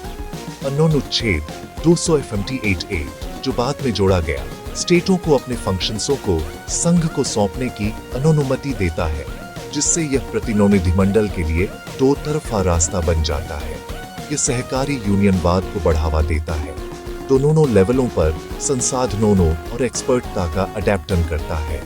फंक्शंसों का सौंपना कुशल शासन के बारे में है, जो अंतिम मील तक डिलीवरी के लिए राज्य मशीनरी का लाभ उठाता है। संघ अतिरिक्त लागत के लिए स्टेटों को मुआवजा देता है, जिससे समानता सुनिश्चित होती है। ये अनुच्छेद सहज साझेदारी और प्रभावी सेवा वितरण के लिए महत्वपूर्ण है। अनुच्छेद 260 और 251 पूरे भारत में कानूनी और प्रशासनिक एकता सुनिश्चित करते हैं।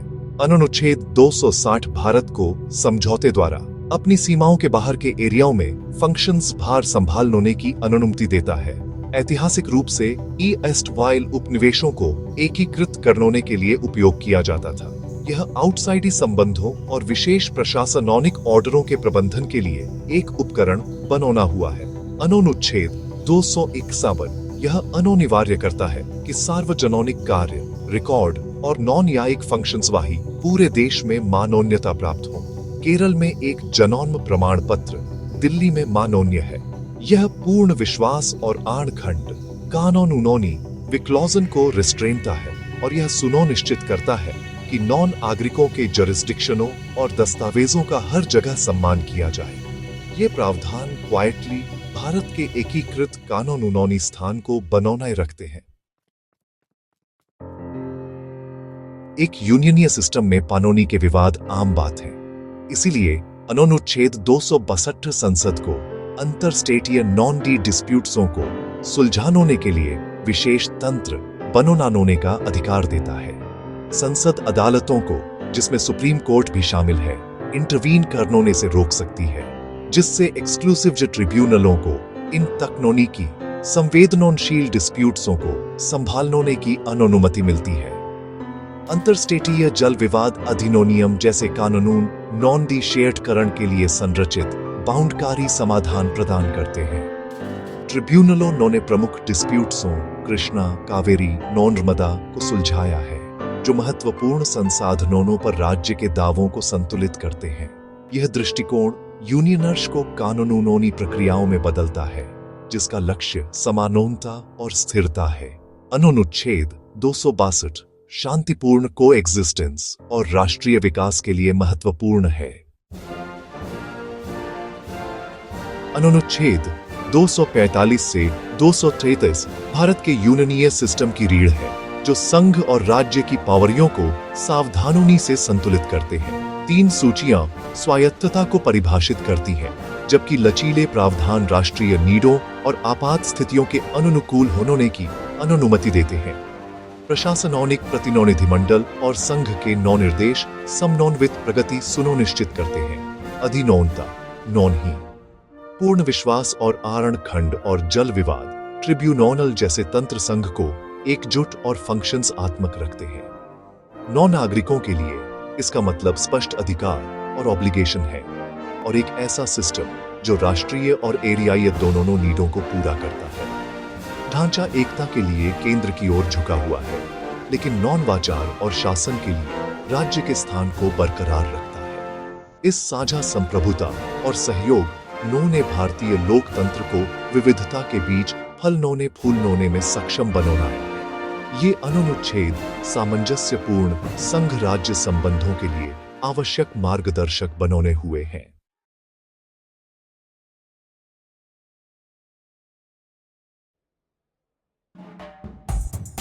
इंडिया का कॉन्स्टिट्यूशन सबसे बड़ा कानून है जो देश की गवर्नेंस को शेप देता है और स्टेट अथॉरिटी और इंडिविजुअल लिबर्टी दोनों को प्रोटेक्ट करता है।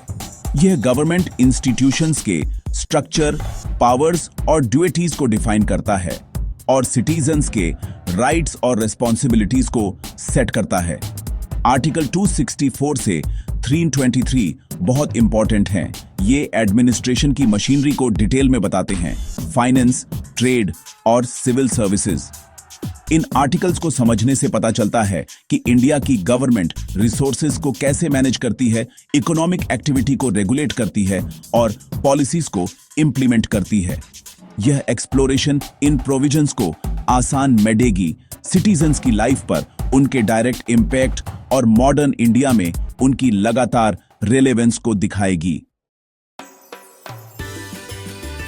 पार्ट इनसाइट, जिसमें आर्टिकल 264 से 300A तक शामिल हैं, इंडिया के फेडरल फाइनेंशियल स्ट्रक्चर की रीड है। आर्टिकल 265 यह इंश्योर करता है कि कोई भी टैक्स तब तक नहीं लगाया या कलेक्ट किया जाएगा जब तक कि कानून का अथॉरिटी ना हो, जिससे सिटीजन्स को मनमानी टैक्सेशन से बचाया जा सके। कॉन्स्टिट्यूशन ने सेंटर और स्टेट्स के बीच टैक्सेशन पावर्स को डिवाइड किया है, जिससे फिस्कल कॉन्फ्लिक्ट्स कम होते हैं और इंडिपेंडेंट रेवेन्यू सोर्सेज एंश्योर होते हैं। कुछ टैक्स यूनियन द्वारा लगाए जाते हैं, लेकिन स्टेट्स द्वारा कलेक्ट किए जाते हैं, जबकि अन्य फाइनेंस रिड्यूसेशन के री-रिड्यूसेंडेशंस के बेस पर दोनों के बीच शेयर किए जाते हैं। यह सिस्टम फिस्कल इम्बैलेंस को एड्रेस करता है, वर्टिकल सेंटर और स्टेट्स के बीच और हॉरिजॉन्टल स्टेट्स के बीच। आर्टिकल 275 के तहत ग्रांट्स इन एड और टैक्स शेयरिंग यह इंश्योर करते हैं कि सभी स्टेट्स के पास एसेंशियल पब्लिक सर्विसेज के लिए रिसोर्सेज हों। ये प्रोविजंस बैलेंस्ड डेवलपमेंट को प्रमोट करते हैं और इंडियन फेडरलिज्म को स्ट्रॉन्ग करते हैं। इंडिया के पब्लिक फाइनेंस 3 कॉन्स्टिट्यूशनल फंड्स के इर्द गिर्द घूमते हैं: कंसोलिडेटेड फंड, पब्लिक अकाउंट और contingency fund. Consolidated fund government का मेन अकाउंट है। सभी रेवेन्यू और लोन इसमें आते हैं और पार्लियामेंट की अप्रूवल के बिना कोई पैसा नहीं निकाला जा सकता। यह लेजिस्लेटिव कंट्रोल और फाइनेंशियल अकाउंटेबिलिटी एंश्योर करता है। पब्लिक अकाउंट में वह पैसा होता है जिसे गवर्नमेंट एक ट्रस्टी के रूप में मैनेज करती है, जैसे प्रोविडेंट फंड्स और छोटी बचतें, जिसे पार्लियामेंट्री एप्रोप्रिएशन के बिना बांटा जा सकता है। कंटिंजेंसी फंड प्रेसिडेंट के डिस्पोजल पर गवर्नमेंट को अर्जेंट अनफोर्सीन खर्चों को पूरा करने की परमिशन देता है, जिसमें बाद में पार्लियामेंट्री अप्रूवल होती है। ये फंड्स मिलकर पब्लिक स्पेंडिंग में फ्लेक्सिबिलिटी और ओवरसाइट दोनों एंश्योर करते हैं। बजट प्रोसेस और पार्लियामेंट्री स्क्रूटनी रेस्पॉन्सिबल गवर्नमेंट को रीइंफोर्स करते हैं। यह स्ट्रक्चर इंडिया की फाइनेंशियल इंटीग्रिटी के लिए बहुत इंपॉर्टेंट है। फाइनेंस रिड्यूसेशन, जो आर्टिकल 280 के तहत एस्टैब्लिश किया गया है, इंडिया के फिस्कल फेडरलिज्म के लिए बहुत इंपॉर्टेंट है। हर 5 साल में इसका गठन होता है। यह रिड्यूसेंट करता है कि टैक्स रेवेन्यू यूनियन और स्टेट्स के बीच कैसे शेयर किए जाएं। इसके expert members impartial, technically sound री-रिड्यूसेंडेशंस एंश्योर करते हैं, जिन्हें आमतौर पर गवर्नमेंट एक्सेप्ट करती है। रिड्यूसेशन ग्रांट्स इन एड और अन्य फाइनेंशियल मैटर्स पर भी एडवाइस करता है, जो इंडिया की इवॉल्विंग इकोनॉमिक नीड्स के हिसाब से एडजस्ट होता है। समय के साथ इसकी भूमिका डेट मैनेजमेंट और स्टेट्स के लिए इंसेंटिव्स को शामिल करने के लिए बढ़ गई है। इस तरह फाइनेंस रिड्यूसेशन कोऑपरेटिव फेडरलिज्म और बैलेंस्ड डेवलपमेंट को प्रमोट करता है। यह इंडिया के कॉन्स्टिट्यूशनल फ्रेमवर्क में एक इंपॉर्टेंट इंस्टीट्यूशन बना हुआ है। कॉन्स्टिट्यूशन यूनियन और स्टेट गवर्नमेंट्स दोनों को फंड्स बोरो करने की पावर देता है, लेकिन अनसस्टेनेबल डेट को रोकने के लिए चेक्स के साथ। सेंटर डोमेस्टिकली और इंटरनेशनली बोरो कर सकता है, पार्लियामेंट द्वारा सेट लिमिट्स के सब्जेक्ट पर। स्टेट्स इंडिया के अंदर बोरो कर सकते हैं, लेकिन उन्हें सेंटर की कंसेंट की जरूरत होती है अगर उनके पास आउटस्टैंडिंग सेंट्रल लोन है, जिससे मैक्रो इकोनॉमिक स्टेबिलिटी एंश्योर होती है। पार्ट सीजीई गवर्नमेंट प्रॉपर्टी, कॉन्ट्रैक्ट्स और लायबिलिटीज को भी कवर करता है, जो ऑफिशियल्स को ऑफिशियल कॉन्ट्रैक्ट्स में पर्सनल रिस्क से बचाता है। आर्टिकल 300A यह गारंटी देता है कि किसी भी व्यक्ति को कानून के अलावा प्रॉपर्टी से वंचित नहीं किया जा सकता। यह एक लीगल फंडामेंटल राइट नहीं है। यह चेंज स्टेट को पब्लिक पर्पज के लिए प्रॉपर्टी एक्वायर करने की परमिशन देता है, जिसमें लीगल सेफगार्ड्स होते हैं। ये प्रोविजंस गवर्नमेंट पावर्स और इंडिविजुअल राइट्स को बैलेंस करते हैं। ये फाइनेंशियल डिसिप्लिन एंश्योर करते हैं और सिटीजन्स के इंटरेस्ट्स को प्रोटेक्ट करते हैं। पार्ट खिनावर इंडिया के अंदर ट्रेड, कॉमर्स और इंटरकोर्स को फ्री घोषित करके इकोनॉमिक यूनिटी एंश्योर करता है, जिससे एक सिंगल मार्केट को इंक्रीज्ड हवा मिलता है।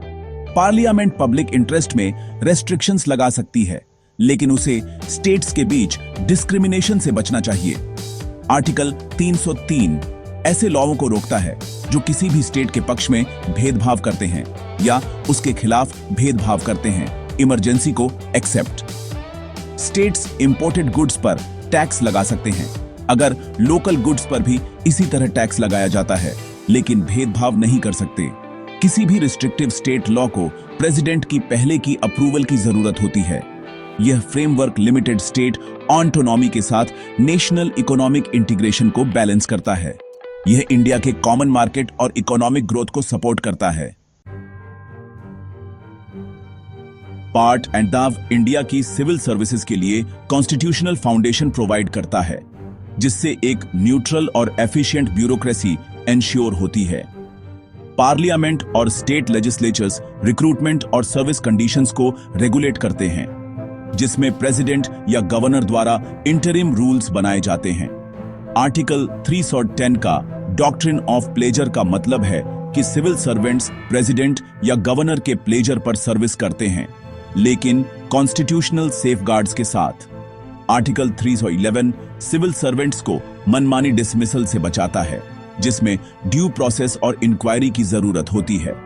ये प्रोविजंस एडमिनिस्ट्रेटिव स्टेबिलिटी एंश्योर करते हैं और ईमानदार ऑफिसर्स को पॉलिटिकल इंटरफेरेंस से बचाते हैं। ब्यूरोक्रेसी लॉवों और पॉलिसीज को इंप्लीमेंट करती है, गवर्नेंस में कंटिन्यूटी बनाए रखती है। यह स्ट्रक्चर इफेक्टिव पब्लिक एडमिनिस्ट्रेशन के लिए बहुत इंपॉर्टेंट है। इंडिपेंडेंट पब्लिक सर्विस रिड्यूसेशंस यूपीएससी और स्टेट पीएससीज सिविल सर्विसेज में मेरिट बेसिस्ड इम्पेरिशियल रिक्रूटमेंट एंश्योर करते हैं। उनकी इंडिपेंडेंस प्रोटेक्टेड है। मेंबर्स को प्रेसिडेंट या गवर्नर द्वारा अपॉइंट किया जाता है। उन्हें केवल एक रिगरस प्रोसेस द्वारा हटाया जा सकता है और उनकी पे कंसोलिडेटेड फंड से चार्ज की जाती है। रिड्यूसेशन एग्जाम कंडक्ट करते हैं, अपॉइंटमेंट्स, प्रमोशंस और डिसिप्लिनरी मैटर्स पर एडवाइस करते हैं और उनकी री-रिड्यूसेंडेशंस हालांकि एडवाइजरी होती हैं, अगर एक्सेप्ट नहीं की जाती तो गवर्नमेंट को एक्सप्लेनेशन देनी होती है। Open competitive exam equal opportunity provide करते हैं, जिससे एडमिनिस्ट्रेटिव क्वालिटी और रिप्रेजेंटेशन इंक्रीजता है। ये बॉडीज पैटर्नर्स और करप्शन के खिलाफ गार्ड करती है, अपॉर्चुनिटी की इक्वालिटी को बनाए रखती है। रिड्यूसेशन इंडिया की मेरिटोक्रेटिक ब्यूरोक्रेसी के पिलर्स हैं। वे एक प्रोफेशनल रिप्रेजेंटेटिव एडमिनिस्ट्रेशन एंश्योर करके डेमोक्रेसी को स्ट्रॉन्ग करते हैं। आर्टिकल 264 से 329 तक इंडिया के कॉन्स्टिट्यूशनल डेमोक्रेसी के ऑपरेशनल कोर को बनाते हैं, जो फाइनेंस, ट्रेड और एडमिनिस्ट्रेशन को गवर्न करते हैं। वे फिस्कल फेडरलिज्म, इकोनॉमिक यूनिटी और एक मेरिट बेसिस्ड ब्यूरोक्रेसी एस्टैब्लिश करते हैं, जो सीधे हर सिटीजन को अफेक्ट करते हैं। फाइनेंस रिड्यूसेशन और पब्लिक सर्विस रिड्यूसेशंस जैसे इंस्टीट्यूशंस इक्विटी, अकाउंटेबिलिटी और गुड गवर्नेंस एंश्योर करते हैं। फ्रीडम और रेगुलेशन के बीच कॉन्स्टिट्यूशन का बैलेंस ग्रोथ और इंटीग्रेशन को इंक्रीज्ड आवा देता है। सिविल सर्विस प्रोटेक्शंस और मेरिट बेसिस्ड रिक्रूटमेंट एडमिनिस्ट्रेटिव इंटीग्रिटी और पब्लिक ट्रस्ट बनाए रखते हैं। इन आर्टिकल्स को समझना हर सिटीजन के लिए इंपॉर्टेंट है, ताकि वे समझ सकें कि इंडिया कैसे गवर्न होता है। एक स्ट्रॉन्ग, यूनिफाइड और अकाउंटेबल डेमोक्रेसी के लिए उनका लगातार पालन बहुत इंपॉर्टेंट है।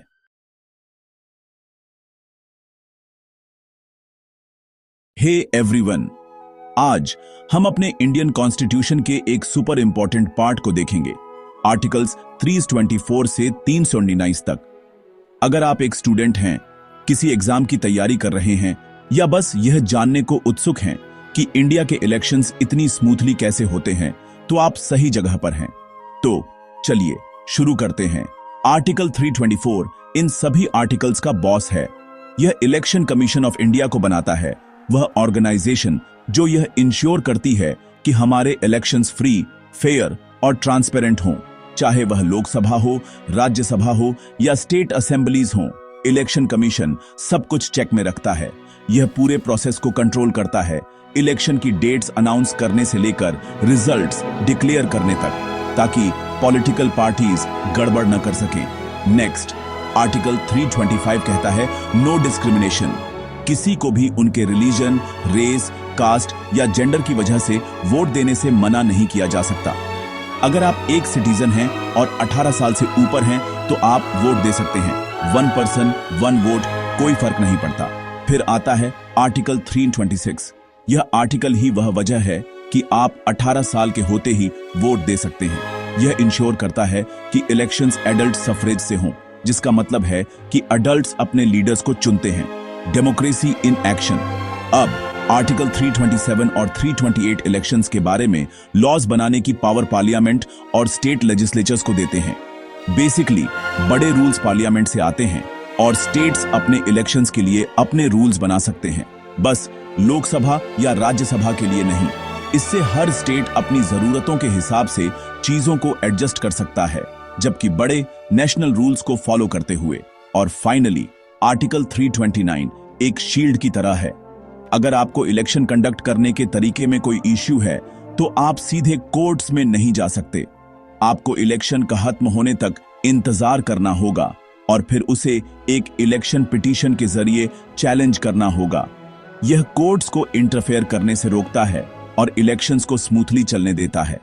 तो बस कुछ आर्टिकल्स में कॉन्स्टिट्यूशन ये इंश्योर करता है कि हर इंडियन को वोट देने का फेयर चांस मिले, इलेक्शंस सही तरीके से हों और इलेक्शन कमीशन सबको कंट्रोल में रखे। ये आर्टिकल्स इंडिया की डेमोक्रेसी की बैकबोन है।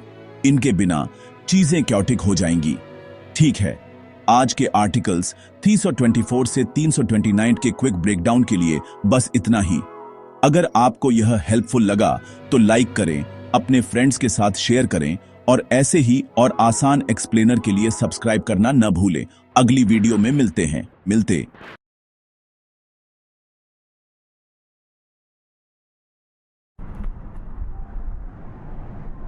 टुडे हम इंडियन कॉन्स्टिट्यूशन के आर्टिकल्स 330 से 342 में डाइव कर रहे हैं। The DNA of social justice in India. ये आर्टिकल्स सिर्फ लीगल टेक्स्ट नहीं है, ये हिस्टोरिकली पीछे छूटी कम्युनिटीज को ऊपर उठाने का एक प्रॉमिस है। ये मार्जिनलाइज्ड वॉइसेस को टेबल पर एक सीट एंश्योर करते हैं। Scheduled castes, scheduled tribes, Anglo Indian और ओबीसी पर फोकस करते हैं। डॉ.बी.आर. अंबेडकर जैसे लीडर्स जानते थे कि ट्रू फ्रीडम के लिए सोशल और इकोनॉमिक जस्टिस जरूरी है। ये आर्टिकल्स इंपैक्ट करते हैं कि पार्लियामेंट में कौन रिप्रेजेंट करता है, किसे गवर्नमेंट जॉब्स और एजुकेशनल अपॉर्चुनिटीज मिलती है। Let's begin our deep dive into these crucial articles. Transition to next scene. Articles 330 और 332 पार्लियामेंट और स्टेट असेंबलीज में शेड्यूल कास्ट्स और ट्राइब्स के लिए रिजर्व्ड सीट्स मैंडेट करते हैं। उनकी वॉइसेस को सुना जाना एंश्योर करते हैं। रिप्रेजेंटेशन पॉपुलेशन के प्रोपोर्शनल है। माइनॉरिटी वॉइसेस को डूबने से रोकता है। आर्टिकल 331 एक बार प्रेसिडेंट को लोकसभा में एंग्लो इंडियन मेंबर्स को नॉमिनेट करने की परमिशन देता था। यह प्रोविजन 2019 में 104वें अमेंडमेंट के साथ खत्म हो गया। आर्टिकल 333 में स्टेट असेंबलीज के लिए एक सिमिलर प्रोविजन था जो अब डिसकंटिन्यू कर दिया गया है। आर्टिकल 334 ने इन रिजर्वेशंस के लिए 10 साल की लिमिट सेट की थी, लेकिन पार्लियामेंट ने इसे बार बार एक्सटेंड किया है, जो चल रही इनइक्वालिटी को रिकॉग्नाइज करता है। लेटेस्ट एक्सटेंशन लेजिस्लेचर में एससी और एसटी के लिए रिजर्वेशन को 2030 तक रखता है। ये आर्टिकल्स सोशल इक्वालिटी के लिए कॉन्स्टिट्यूशन की इवॉल्विंग कमिटमेंट को दिखाते हैं। वे एंश्योर करते हैं कि डेमोक्रेसी ग्रास रूट्स तक पहुंचे, सिर्फ प्रिविलेज्ड तक नहीं। उनके बिना गवर्नेंस में कई लोग बेआवाज रहेंगे। Transition to next scene. Article 335 SC और एसटी के लिए गवर्नमेंट जॉब्स में रिजर्वेशन का प्रावधान करता है और अपॉर्चुनिटी को एडमिनिस्ट्रेटिव एफिशिएंसी के साथ बैलेंस करता है। यह जॉब रिजर्वेशन के लिए लीगल बेसिस बनाता है, एम्पावरमेंट के लिए एक की टूल। आर्टिकल 338 ने स्पेशल ऑफिसर और बाद में एससी एसटी के लिए नेशनल कमीशंस बनाए, जिनके पास राइट्स वायलेशंस की इन्वेस्टिगेशन की पावर है। 89वें अमेंडमेंट ने इन्हें 2 कमीशंस में बांटा, एक एससी के लिए, एक एसटी के लिए। ओबीसी के लिए 102वें अमेंडमेंट ने national commission for backward classes को संवैधानिक दर्जा दिया। ये आर्टिकल्स वल्नरेबल कम्युनिटीज के लिए इंस्टीट्यूशनल सेफगार्ड्स और रियल वर्ल्ड प्रोटेक्शन सुनिश्चित करते हैं। Transition to next scene. Articles 339 से 342 डिफाइन करते हैं कि इन प्रोटेक्शन के लिए कौन क्वालिफाई करता है और उनके वेलफेयर को कैसे मैनेज किया जाता है। आर्टिकल 339 यूनियन को ट्राइबल वेलफेयर पर स्टेट्स को डायरेक्ट करने की पावर देता है, सेंट्रल ओवरसाइट एंश्योर करता है। आर्टिकल 340 प्रेसिडेंट को बैकवर्ड क्लासेस के लिए मेजर्स की आइडेंटिफाई और रिकमेंड करने के लिए कमीशंस अपॉइंट करने का एम्पावर करता है, जिससे मंडल कमीशन जैसी लैंडमार्क रिपोर्ट्स मिलती हैं। आर्टिकल्स 341 और 342 प्रेसिडेंट को स्टेट गवर्नर्स से कंसल्ट करने के बाद स्पेसिफाई करने देते हैं कि कौन से ग्रुप्स शेड्यूल्ड कास्ट्स या ट्राइब्स हैं। केवल पार्लियामेंट इन लिस्ट्स को अल्टर कर सकती है, आर्बिट्रेरी चेंजेस को रोकती है और फेयरनेस एंश्योर करती है। ये आर्टिकल्स रिजर्वेशन और सेफगार्ड्स के गेट कीपर हैं, बेनिफिशियरीज को डिफाइन करते हुए। वे मिसयूज के खिलाफ प्रोटेक्ट करते हैं और एक यूनिफॉर्म लीगल प्रोसेस बनाए रखते हैं। क्लियर डेफिनेशंस के बिना एफर्मेटिव एक्शन अराजक और अन्यायपूर्ण होगा। Transition to final scene. Articles 330 से 335 सोशल जस्टिस के लिए इंडिया की कमिटमेंट की आत्मा है। वे गारंटी करते हैं कि जन्म भाग्य को निर्धारित नहीं करता, मार्जिनलाइज्ड को रियल अपॉर्चुनिटीज प्रदान करते हैं। ये प्रोविजंस डिवीजन के बारे में नहीं है, वे हिस्टोरिक वुंड्स को ठीक करने और ब्रिज बनाने के बारे में है। पॉलिटिक्स, जॉब्स और एजुकेशन में रिजर्वेशन गरीबी और एक्सक्लूजन के साइकिल्स को तोड़ने में मदद करते हैं। जब एक रिमोट विलेज से एक स्टूडेंट टॉप यूनिवर्सिटी में एंटर करता है तो यह नेशन के लिए एक विक्ट्री है। ये आर्टिकल्स इंडिया की डेमोक्रेसी को वाइब्रेंट और इंक्लूसिव रखते हैं, सिर्फ प्रिविलेज्ड के लिए नहीं। ट्रू इक्वालिटी की जर्नी जारी है और ये प्रोविजंस एसेंशियल बने हुए हैं। एक दिन तुम्हें उनकी जरूरत नहीं हो सकती है, लेकिन तब तक वे जस्टिस के पिलर्स हैं। वे ट्रूली एक इंक्लूसिव इंडिया के डीएनए हैं। एंड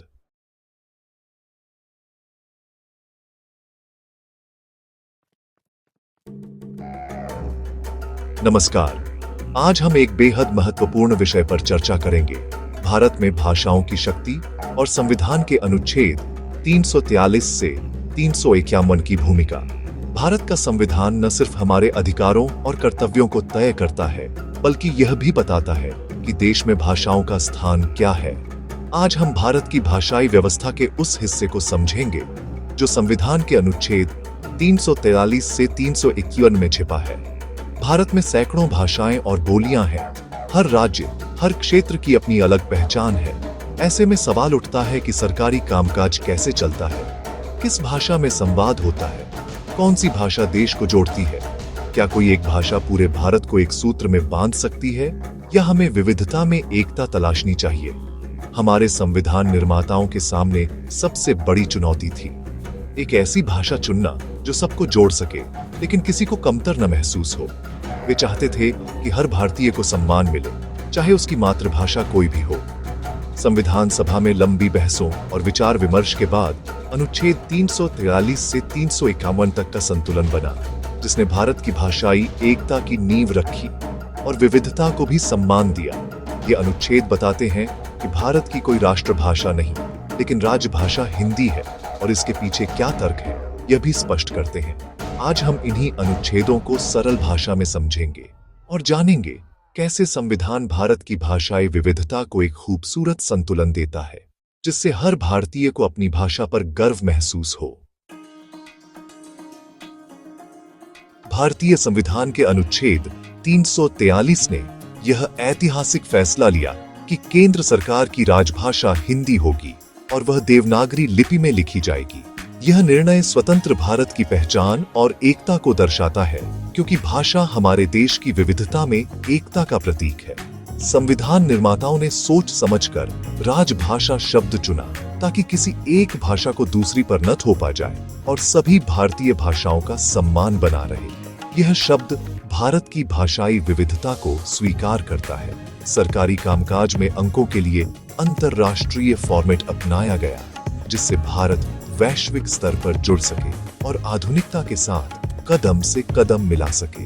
संविधान लागू होने के बाद 15 साल तक अंग्रेजी का प्रयोग भी जारी रखने का प्रावधान रखा गया, ताकि गैर हिंदी भाषी क्षेत्रों को नई व्यवस्था अपनाने के लिए पर्याप्त समय मिल सके और प्रशासनिक कामकाज में कोई बाधा न आए।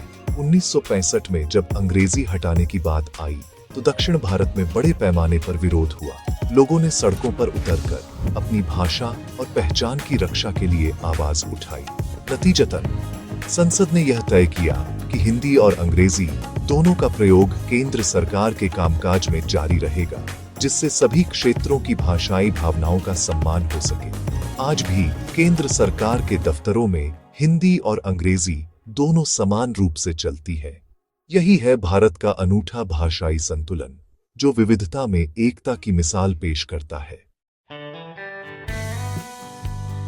अनुच्छेद 340 ने भाषा नीति की समीक्षा के लिए एक मास्टर प्लान बनाया। इसके तहत संविधान लागू होने के 5 और 10 साल बाद राजभाषा आयोग गठित किया जाता है, जिसमें सभी प्रमुख भाषाओं के प्रतिनिधि होते हैं। आयोग देखता है कि हिंदी का प्रयोग कितना बढ़ा और आगे क्या किया जाए। आयोग की रिपोर्ट पर संसदीय समिति विचार करती है, जिसमें लोकसभा और राज्यसभा के सदस्य होते हैं। इसी प्रक्रिया के आधार पर 1963 का राजभाषा अधिनियम बना, जिससे हिंदी और अंग्रेजी दोनों का प्रयोग जारी रहा। यह अनुच्छेद बताता है, भाषा नीति स्थिर नहीं, समय के साथ बदलती है और संवाद सहमति से ही आगे बढ़ती है।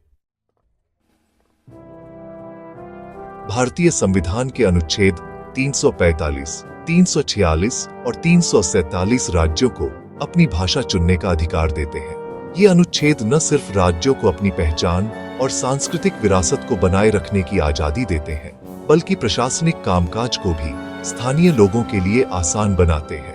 कोई भी राज्य अपनी राजभाषा खुद तय कर सकता है। जैसे पंजाब में पंजाबी को राजभाषा का दर्जा मिला है, तमिलनाडु में तमिल और पश्चिम बंगाल में बंगाली को।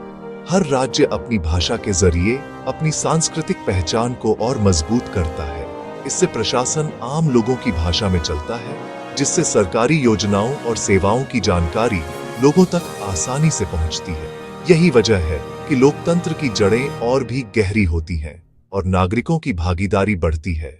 जब तक कोई राज्य अपनी राजभाषा घोषित नहीं करता, तब तक वहां अंग्रेजी का प्रयोग जारी रहता है, ताकि प्रशासनिक कामकाज में कोई रुकावट न आए। अनुच्छेद 346 केंद्र और राज्यों के बीच संवाद की भाषा तय करता है। यह संवाद हिंदी या अंग्रेजी में हो सकता है, जिससे सभी राज्यों को सुविधा मिलती है। अनुच्छेद 347 भाषाई अल्पसंख्यकों की रक्षा करता है। अगर किसी क्षेत्र में बड़ी संख्या में लोग किसी भाषा की मान्यता चाहते हैं तो वे अपनी मांग सरकार तक पहुंचा सकते हैं। ऐसी स्थिति में राष्ट्रपति उस भाषा को आधिकारिक मान्यता दे सकते हैं, जिससे उस समुदाय की पहचान और अधिकार सुरक्षित रहते हैं। यह पूरी व्यवस्था भारत की भाषाई विविधता, सांस्कृतिक सम्मान और लोकतांत्रिक मूल्यों को सुरक्षित रखने में अहम भूमिका निभाती है। न्यायपालिका में भाषा का सवाल सबसे जटिल है। अनुच्छेद 348 और 329 इसी से जुड़े हैं। सुप्रीम कोर्ट और हाई कोर्ट की कार्यवाही अंग्रेजी में होती है जब तक संसद कुछ और न तय करे। इसका कारण है कानूनी किताबें, रिकॉर्ड और फैसले अंग्रेजी में हैं। अचानक बदलाव से भ्रम पैदा हो सकता है। संसद और विधान मंडलों के कानूनों का प्रामाणिक पाठ भी अंग्रेजी में ही होता है। अगर अनुवाद में फर्क हो तो अंग्रेजी मान्य होगी। अनुच्छेद 339 कहता है, इन प्रावधानों में बदलाव से पहले राष्ट्रपति, आयोग और समिति की राय लेंगे।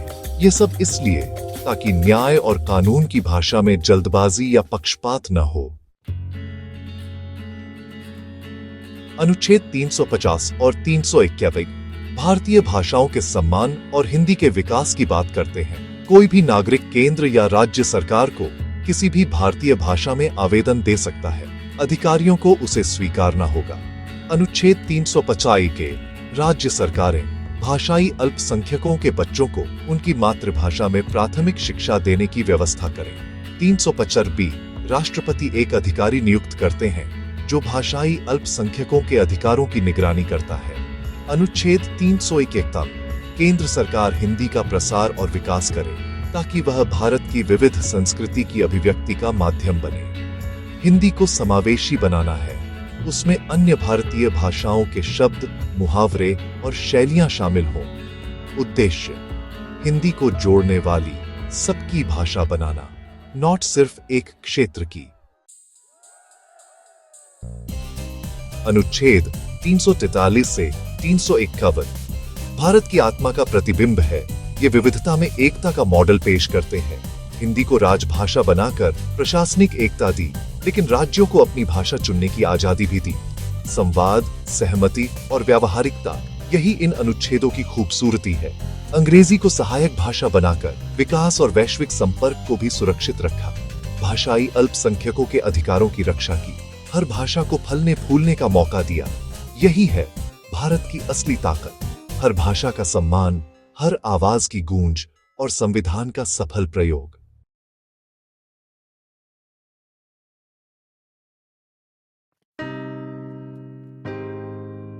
नमस्ते।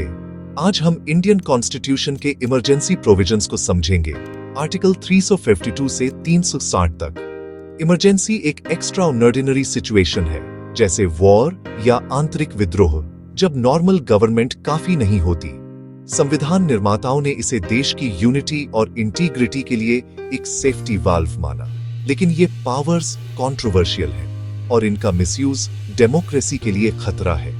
इसलिए संविधान में स्ट्रिक्ट चेक्स और सेफगार्ड्स रखे गए हैं। गोल हमेशा नॉर्मलसी वापस लाना है, न कि देश को इमरजेंसी रूल में रखना।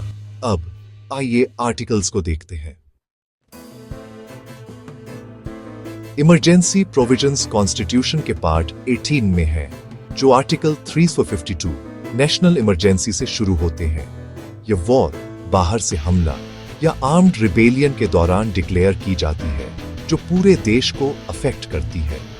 आर्टिकल 353 पावर को सेंट्रलाइज करता है, जिससे फेडरल स्ट्रक्चर यूनिटरी हो जाता है। आर्टिकल 350 और सेंटर को फाइनेंस कंट्रोल करने देता है।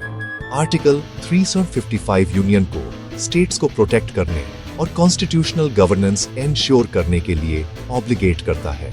आर्टिकल 356 प्रेसिडेंट्स रूल सेंटर को एक स्टेट पर कंट्रोल लेने देता है अगर उसकी गवर्नमेंट फेल हो जाए। आर्टिकल 357 पार्लियामेंट को प्रेसिडेंट्स रूल के अंडर स्टेट्स के लिए लेजिस्लेट करने की परमिशन देता है।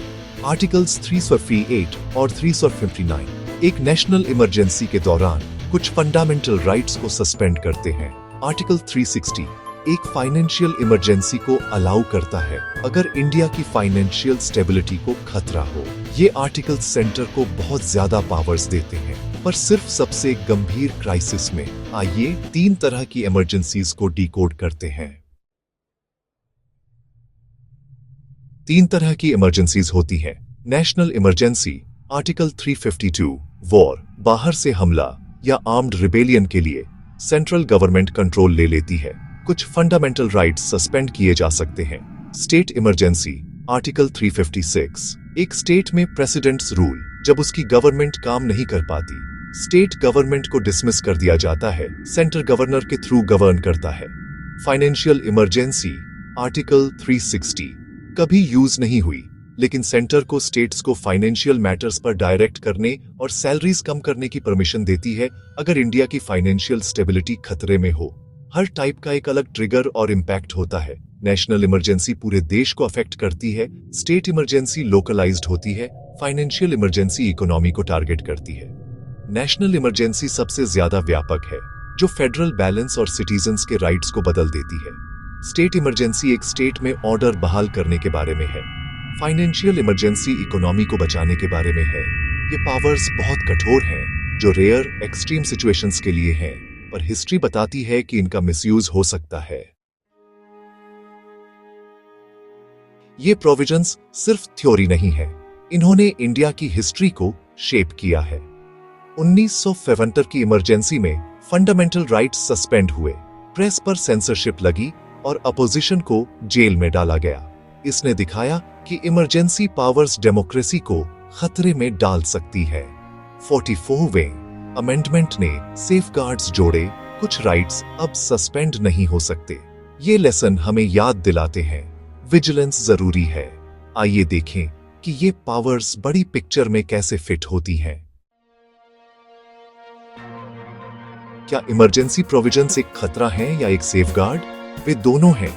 एक टूल जो बचा सकता है या नुकसान पहुंचा सकता है, ये इस बात पर डिपेंड करता है कि इसका इस्तेमाल कौन करता है। 1975 की इमरजेंसी ने मिसयूज के खतरे दिखाए, लेकिन इंडिया की डेमोक्रेसी वापस पटरी पर आ गई और नए चेक्स जोड़े गए।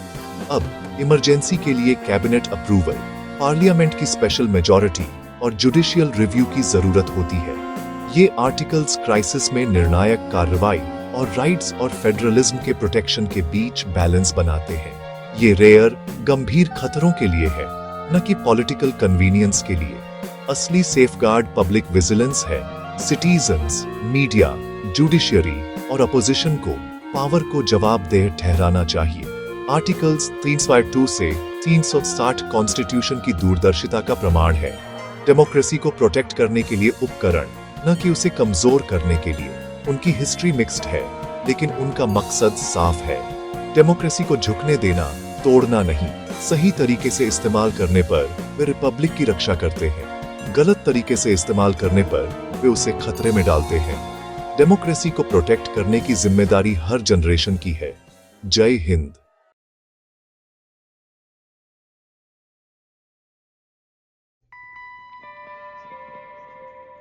नमस्कार, आज हम बात करेंगे भारतीय संविधान के अनुच्छेद 361 से 367 तक की, जिन्हें मिसलेनियस प्रोविजंस कहा जाता है।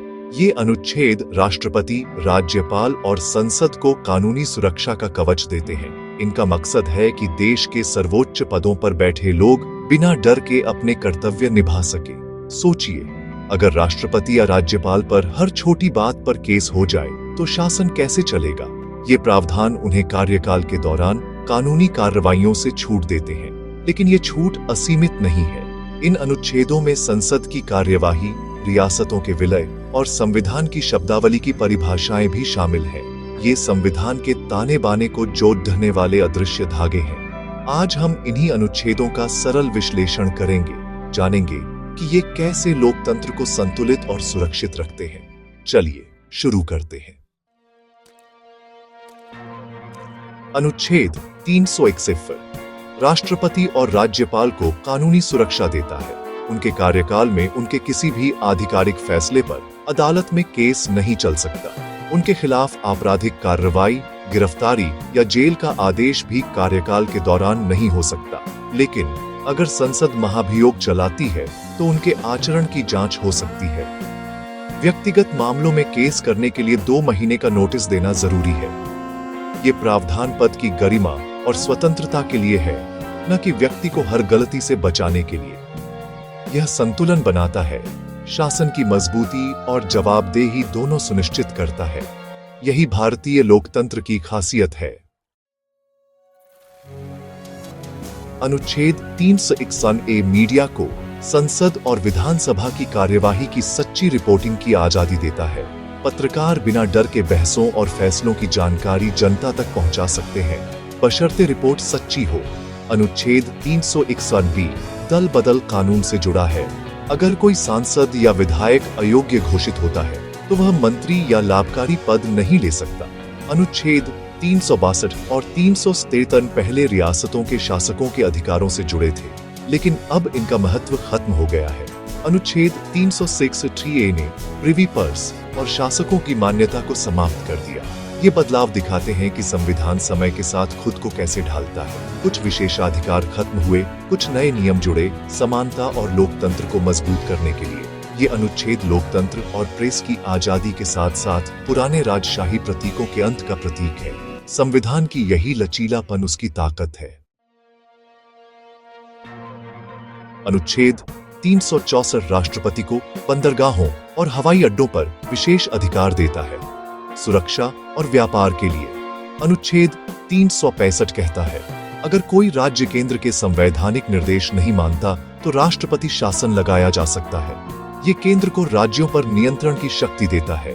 अनुच्छेद 366 संविधान की डिक्शनरी है। महत्वपूर्ण शब्दों की 30 परिभाषाएं इसमें दी गई हैं। इससे कानून की व्याख्या में स्पष्टता आती है। ये अनुच्छेद सुनिश्चित करता है कि संविधान की भाषा का अर्थ एक जैसा रहे। वकील, जज और नीति निर्माता इसी परिभाषा का पालन करते हैं। संविधान की आत्मा को समझने की यह कुंजी है। अनुच्छेद 367 संविधान की मास्टर की है। अगर कोई शब्द परिभाषित नहीं है तो जनरल क्लॉजेज एक्ट के नियम लागू होंगे। इससे संविधान की भाषा में कोई भ्रम नहीं रहता। अनुच्छेद 366 और 367 मिलकर संविधान को स्थिरता और स्पष्टता देते हैं।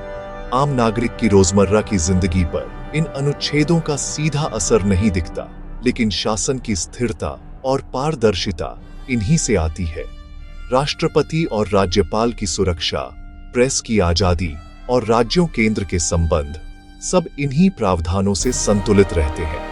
ये अनुच्छेद लोकतंत्र की नींव को मजबूत करते हैं। शक्तियों का दुरुपयोग न हो, शासन निर्बाध चले और कानून का राज बना रहे, यही इनका मकसद है। संविधान सिर्फ अधिकार नहीं बल्कि जिम्मेदार शासन की गारंटी भी देता है।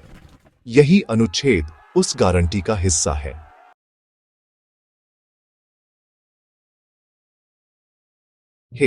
कभी सोचा है कि भारतीय संविधान असल में कैसे बदला जाता है? मैं आर्टिकल 368 की बात कर रहा हूं। भारत में संवैधानिक संशोधनों की बात आती है तो यह सबसे बड़ा बॉस है। आज मैं आपको वो सब कुछ बताऊंगा जो आपको जानना जरूरी है, तो बने रहिए। तो आर्टिकल 368 हमारे संविधान के लिए एडिट बटन जैसा है, लेकिन यह बटन क्लिक करके बदलाव करने जितना आसान नहीं है। नहीं, संविधान में संशोधन करना एक गंभीर काम है। क्यों? क्योंकि संविधान हमारे लोकतंत्र की रीढ़ है। चलिए देखते हैं यह कैसे काम करता है। अगर संसद संविधान में कुछ बदलना चाहती है तो उन्हें एक संशोधन बिल पेश करना होगा। अब यह बिल लोकसभा या राज्यसभा किसी में भी पेश किया जा सकता है। लेकिन रुकिए, इस बिल को पास करना किसी साधारण कानून को पास करने जैसा नहीं है। संसद को एक विशेष बहुमत की जरूरत होती है। इसका मतलब है मौजूद और वोट करने वाले सदस्यों का 2/3 और साथ ही यह सदन की कुल संख्या के आधे से ज्यादा भी होना चाहिए।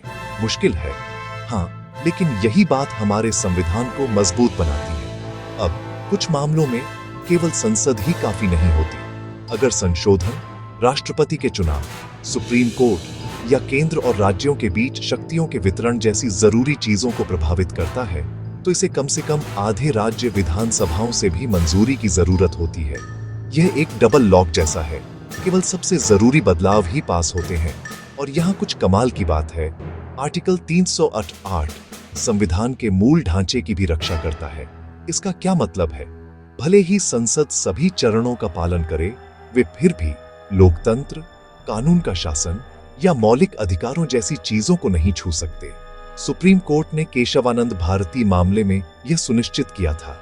तो संक्षेप में, आर्टिकल 308 संसद को संविधान में संशोधन करने की शक्ति देता है, लेकिन सख्त जांच और संतुलन के साथ। ये चीजों को लचीला रखने का एक तरीका है, साथ ही हमारे राष्ट्र के मूल मूल्यों की रक्षा भी करता है। और यही है आर्टिकल 308 का जादू। अगली बार जब आप किसी संवैधानिक संशोधन के बारे में सुनेंगे, तो आपको ठीक पता होगा कि यह कैसे काम करता है। अगर आपको यह जानकारी मददगार लगी, तो ज्यादा आसान जानकारी के लिए लाइक, शेयर और सब्सक्राइब करना न भूलें।